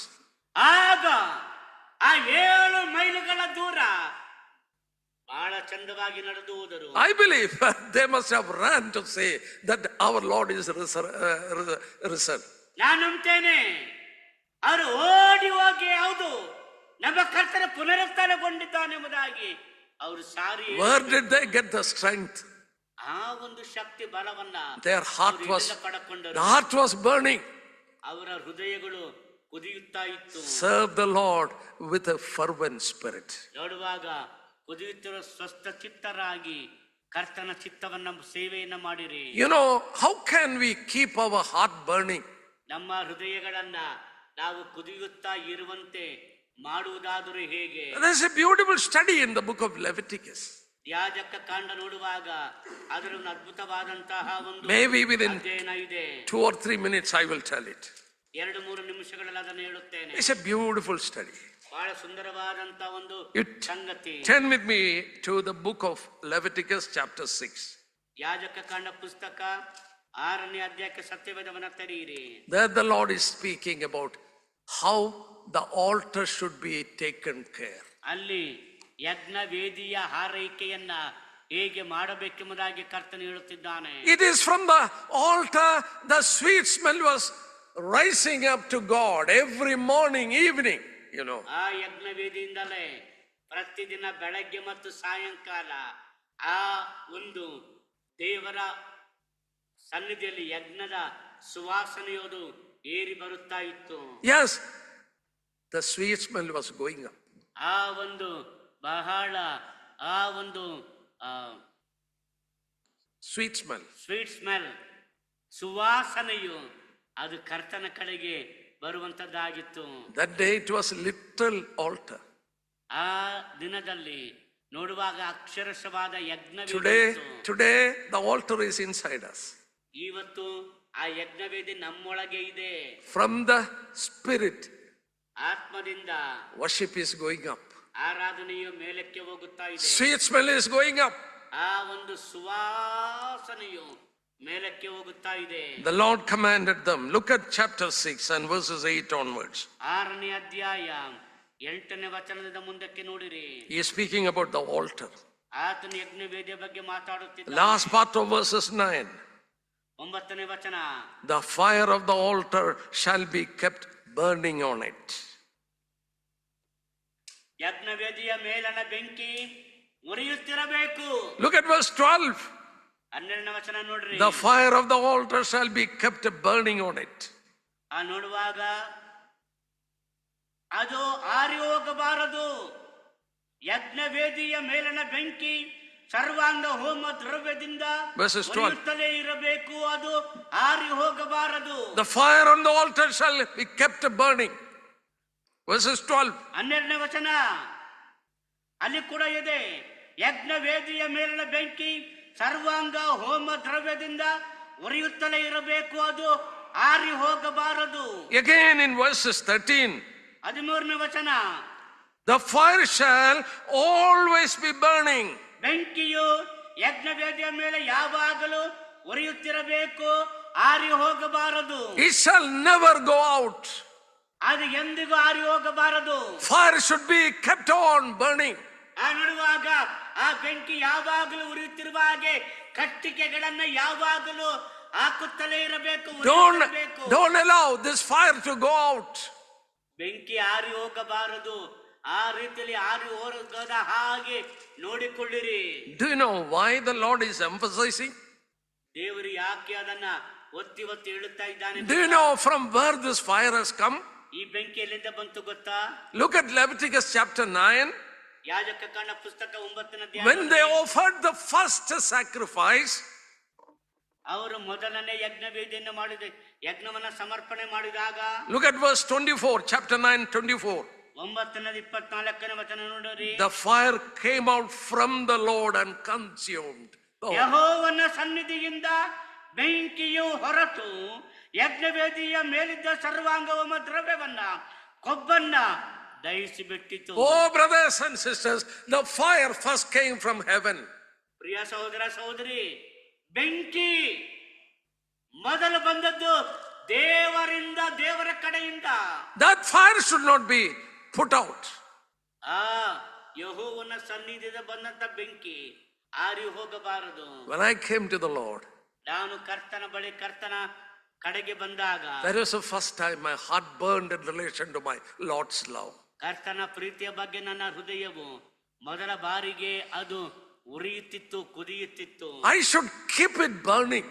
ಅದನ್ನು ಯಾವಾಗಲೂ ಕೂಡ ಉರಿಯುತ್ತಿರುವ ಹಾಗೆ ನಾನು ನೋಡಿಕೊಳ್ಳಬೇಕು. You can go into a detailed study on this altar there. ನೀವು ಯಜ್ಞ ವೇದಿಯ ಕುರಿತಾಗಿ ನೀವು ವಿವರವಾದ ಅಧ್ಯಯನಕ್ಕೆ ಹೋಗಬಹುದು. You have to keep on putting the firewood into this altar. ನೀವು ಈ ಒಂದು ಯಜ್ಞ ವೇದಿಗೆ ನೀವು ಯಾವಾಗಲೂ ಕೂಡ ಯಜ್ಞ ಸಮರ್ಪಣೆಯನ್ನ ಹಾಕುತ್ತಲೇ ಮಾಡುತ್ತಲೇ ಇರಬೇಕು. How was the heart of the Emmaus disciple was burning? ಹೇಗೆ ಎಮ್ಮಾವಿನ ಕಡೆಗೆ ಹೋಗುತ್ತಾ ಇದ್ದ ಆ ಶಿಷ್ಯರ ಹೃದಯಗಳು ಕುದಿಯುತ್ತಿದ್ದವು. He was putting that logs of studies from the Old Testament slowly into the heart of this disciple. ನಿಧಾನವಾಗಿ ಕರ್ತನು ತಾನೇ ಹಳೆಯ ಒಡಂಬಡಿಕೆ ಪ್ರವಾದನೆ ಹಾಗೂ ಧರ್ಮಶಾಸ್ತ್ರದಲ್ಲಿ ಬರೆಯಲ್ಪಟ್ಟದನ್ನ ಅವರ ಹೃದಯಗಳಲ್ಲಿ ಆತನು ಹಾಕಿ ಅದ ಉರಿಯುವ ಹಾಗೆ ಮಾಡಿದನು. Let me tell you my testimony. ನನ್ನ ಸಾಕ್ಷಿಯನ್ನು ಹೇಳುತ್ತೇನೆ. The scripture is full of the Lord and his teaching. ದೇವರ It's about him. ಸಂಪೂರ್ಣವಾಗಿ ದೇವರ ಕುರಿತಾದ ಬೋಧನೆಗಳಿಂದಲೇ ತುಂಬಿದೆ. I can take studies from the full book of Leviticus. ನಾನು ಯಾಜಕ ಕಾಂಡ ಪುಸ್ತಕದ ಮೇಲೆ ಪೂರ್ಣವಾದ ಅಧ್ಯಯನವನ್ನು ತೆಗೆದುಕೊಳ್ಳಬಹುದು. More than 2.5 years took for me to study that book. ಈ ಪುಸ್ತಕವನ್ನು ನಾನು ಓದಿ ಅಧ್ಯಯನ ಮಾಡುವುದಕ್ಕೆ 2.5 ವರ್ಷಗಳಿಗಿಂತಲೂ ಹೆಚ್ಚಿನ ಸಮಯ ತೆಗೆದುಕೊಂಡಿತ್ತು. I cannot tell you the experience I had. With tears I have studied ಎಂತ the sacrifices. ಎಂಬುದಾಗಿ ನಾನು ನಿಮಗೆ ಹೇಳಕ್ಕಾಗಲ್ಲ. ನನ್ನ ಕಣ್ಣಲ್ಲಿ ಕಣ್ಣೀರು ಬಂದು ಕಣ್ಣೀರಿನೊಂದಿಗೆ ನಾನು ಈ ವಾಕ್ಯಗಳನ್ನ ಓದಿ ಧ್ಯಾನ ಮಾಡಿದ್ದೇನೆ. My studies were recorded by brothers and put it in the YouTube. ನನ್ನ ಸಂದೇಶಗಳನ್ನ ಸಹೋದರರು ಅದನ್ನ ರೆಕಾರ್ಡ್ ಮಾಡಿ ಯೂಟ್ಯೂಬ್ ನಲ್ಲಿ ಹಾಕಿದ್ದಾರೆ. They made it into CDs and all. ಅವರು ಸಿಡಿಗಳನ್ನ ಮಾಡಿದ್ದಾರೆ. One brother from Delhi came to me. ಡೆಲ್ಲಿಯಿಂದ ಒಬ್ಬ ಸಹೋದರನ ಬಳಿಗೆ ಬಂದನು. He told me, ಆತನು ಹೀಗೆ ಹೇಳಿದನು, brother, I have heard this Leviticus sacrifice 200 times. ನಾನು ಈ ಯಾಜಕ ಕಾಂಡದ ಈ ಅಧ್ಯಯನವನ್ನು ನಾನು 200 ಸಾರಿ ಕೇಳಿಸಿಕೊಂಡಿದ್ದೇನೆ. To hear one time you need to have at least 5 hours. ಒಂದು ಸಾರಿ ಅದನ್ನು ಕೇಳಿಸಿಕೊಳ್ಳುವುದಕ್ಕೆ 5 ಗಂಟೆಗಳ ಸಮಯ ಬೇಕು. I have heard it 200 times. ನಾನು ಇದನ್ನು 200 ಸಾರಿ ಕೇಳಿದ್ದೇನೆ. Another brother came from Canada or somewhere or America. ಮತ್ತೊಬ್ಬ ಸಹೋದರನು ಕೆನಡಾ ಅಥವಾ ಅಮೆರಿಕ ದೇಶದಿಂದ ಬಂದವನು. He told me I must have heard it more than 50 times. ಅವನು ಹೇಳಿದನು 50 ಸಾರಿಗಿಂತಲೂ ಹೆಚ್ಚಿನ ಸಾರಿ ಇದನ್ನ ಸಂದೇಶಗಳನ್ನ ಕೇಳಿಸಿಕೊಂಡಿದ್ದೇನೆ. Still now if I hear I will cry. ಇವತ್ತಿಗೂ ಕೂಡ ನಾನು ಅದನ್ನು ಕೇಳಿದಾಗ ಕಣ್ಣೀರು ಹಾಕುತ್ತೇನೆ. I really understood the love of Christ. ನಾನು ಕ್ರಿಸ್ತನ ಪ್ರೀತಿಯನ್ನ ಅದರ ಮೂಲಕವಾಗಿ ಅರ್ಥ ಮಾಡಿಕೊಂಡೆ. Why God has given us 5 sacrifices. ದೇವರು ಯಾಕೆ ನಮಗೆ 5 ಯಜ್ಞಗಳನ್ನು ಕೊಟ್ಟಿದ್ದಾನೆ. One sacrifice was enough. ಒಂದು ಯಜ್ಞ ಸಾಕಾಗುವುದಿಲ್ಲವೇ? Then why all these 5 sacrifices? ದೇವರು ಯಾಕೆ 5 ಯಜ್ಞಗಳನ್ನು ಕೊಟ್ಟಿದ್ದಾನೆ? Father was seeing his son. ತಂದೆಯು ತನ್ನ ಮಗನನ್ನ ನೋಡಿದನು. 5 different aspects of cross. ಶಿಲುಬೆಯ 5 ವಿಧವಾದಂತ ವಾಸ್ತವಾಂಶಗಳು. You really understand? ನೀವು ನಿಜವಾಗಿಯೂ ಅರ್ಥ ಮಾಡಿಕೊಂಡಿದ್ದೀರಿ. You will cry. ನೀವು ಅಳುತ್ತೀರಿ. ಆಗ you will cry and bow down because of the love of Christ. ನೀವು ಅದನ್ನು ಕೇಳಿಸಿಕೊಂಡಾಗ, ಅದನ್ನು ಅರ್ಥ ಮಾಡಿಕೊಂಡಾಗ ನೀವು ಕಣ್ಣೀರು ಹಾಕಿತ್ತ ಮೊಣಕಾಲೂರಿ ದೇವರ ಮುಂದೆ ನೀವು ಅಳುವವರಾಗುತ್ತೀರಿ. The Lord expound all these things to the Emmaus disciples. ದೇವರು ಇದೆಲ್ಲವನ್ನು ಎಮ್ಮಾಹುವಿನ ಕಡೆಗೆ ಹೋಗುತ್ತಿದ್ದ ಶಿಷ್ಯರಿಗೆ ಅದನ್ನ ಹೇಳಿಕೊಟ್ಟನು. They say when he was speaking to us our heart was burning. ಅವರು ಹೇಳ್ತಾರೆ, ಆ ಕರ್ತನ ಮುಂದೆ ಇದನ್ನು ಮಾತನಾಡುವಾಗ ನಮ್ಮ ಹೃದಯಗಳು ಕುದೀತಲ್ಲವೇ? There is only one way to get back our heart burning is to study on the Lord. That is told in the Old Testament. ನಮ್ಮ ಹೃದಯಗಳು ಯಾವಾಗಲೂ ಕುದಿಯುತ್ತಿರಬೇಕಾದರೆ ಒಂದೇ ಮಾರ್ಗ, ದೇವರು ತನ್ನ ವಾಕ್ಯದಲ್ಲಿ ಬರೆದದನ್ನ ನಾವು ಓದಿ ಓದಿ ಓದಿ ಓದಿ ಧ್ಯಾನ ಮಾಡುವುದೇ. We read about Apollos. ಅಪೊಲ್ಲೋಸನ ಕುರಿತಾಗಿ ನಾವು ಓದ್ತೇವೆ. In Acts chapter 18:25. ಅಪೊಸ್ತಲರ ಕೃತ್ಯಗಳ ಪುಸ್ತಕ 18ನೇ ಅಧ್ಯಾಯ 25ನೇ ವಚನ. He didn't knew much about the Lord. ನೋಡ್ತೇವೆ, ಆತನು ಕರ್ತನ ಬಗ್ಗೆ ಹೆಚ್ಚಾಗಿ ತಿಳಿದಿರಲಿಲ್ಲ. But Acts chapter 18 ಅಪೊಸ್ತಲರ ಕೃತ್ಯ 18ನೇ ಅಧ್ಯಾಯ verse 25, 25ನೇ ವಚನ. there it is written, ಅಲ್ಲಿ ಹೀಗೆ ಬರೆದದೆ, this man had been instructed in the way of the Lord, and being fervent in spirit, he spoke and taught accurately the things of the Lord. ಅವನು ಕರ್ತನ ಮಾರ್ಗದ ವಿಷಯದಲ್ಲಿ ಉಪದೇಶ ಹೊಂದಿದವನಾಗಿದ್ದನು ಮತ್ತು ಆಸಕ್ತ ಮನಸ್ಸುಳ್ಳವನಾಗಿದ್ದು, ಯೋಹಾನನು ಮಾಡಿಸಿದ ದೀಕ್ಷಾಸ್ನಾನವನ್ನು ಮಾತ್ರ ಬಲ್ಲವನಾದಾಗ್ಯೂ ಯೇಸುವಿನ ಸಂಗತಿಗಳನ್ನ ಸೂಕ್ಷ್ಮವಾಗಿ ಹೇಳಿ ಉಪದೇಶಿಸಿದನು. Because he was fervent in spirit. ಅಲ್ಲಿ ನೋಡುವಾಗ ಯಾಕಂದ್ರೆ ಆತನು ಆಸಕ್ತ ಮನಸ್ಸುಳ್ಳವನಾಗಿದ್ದನು. We read about John the Baptist in John's Gospel chapter 5:35. ನಾವು ಯೋಹಾನ ಸುವಾರ್ತೆ 5ನೇ ಅಧ್ಯಾಯ 35ನೇ ವಚನದಲ್ಲಿ ಯೋಹಾನನ ಬಗ್ಗೆ ಓದ್ತೇವೆ. He had a short life.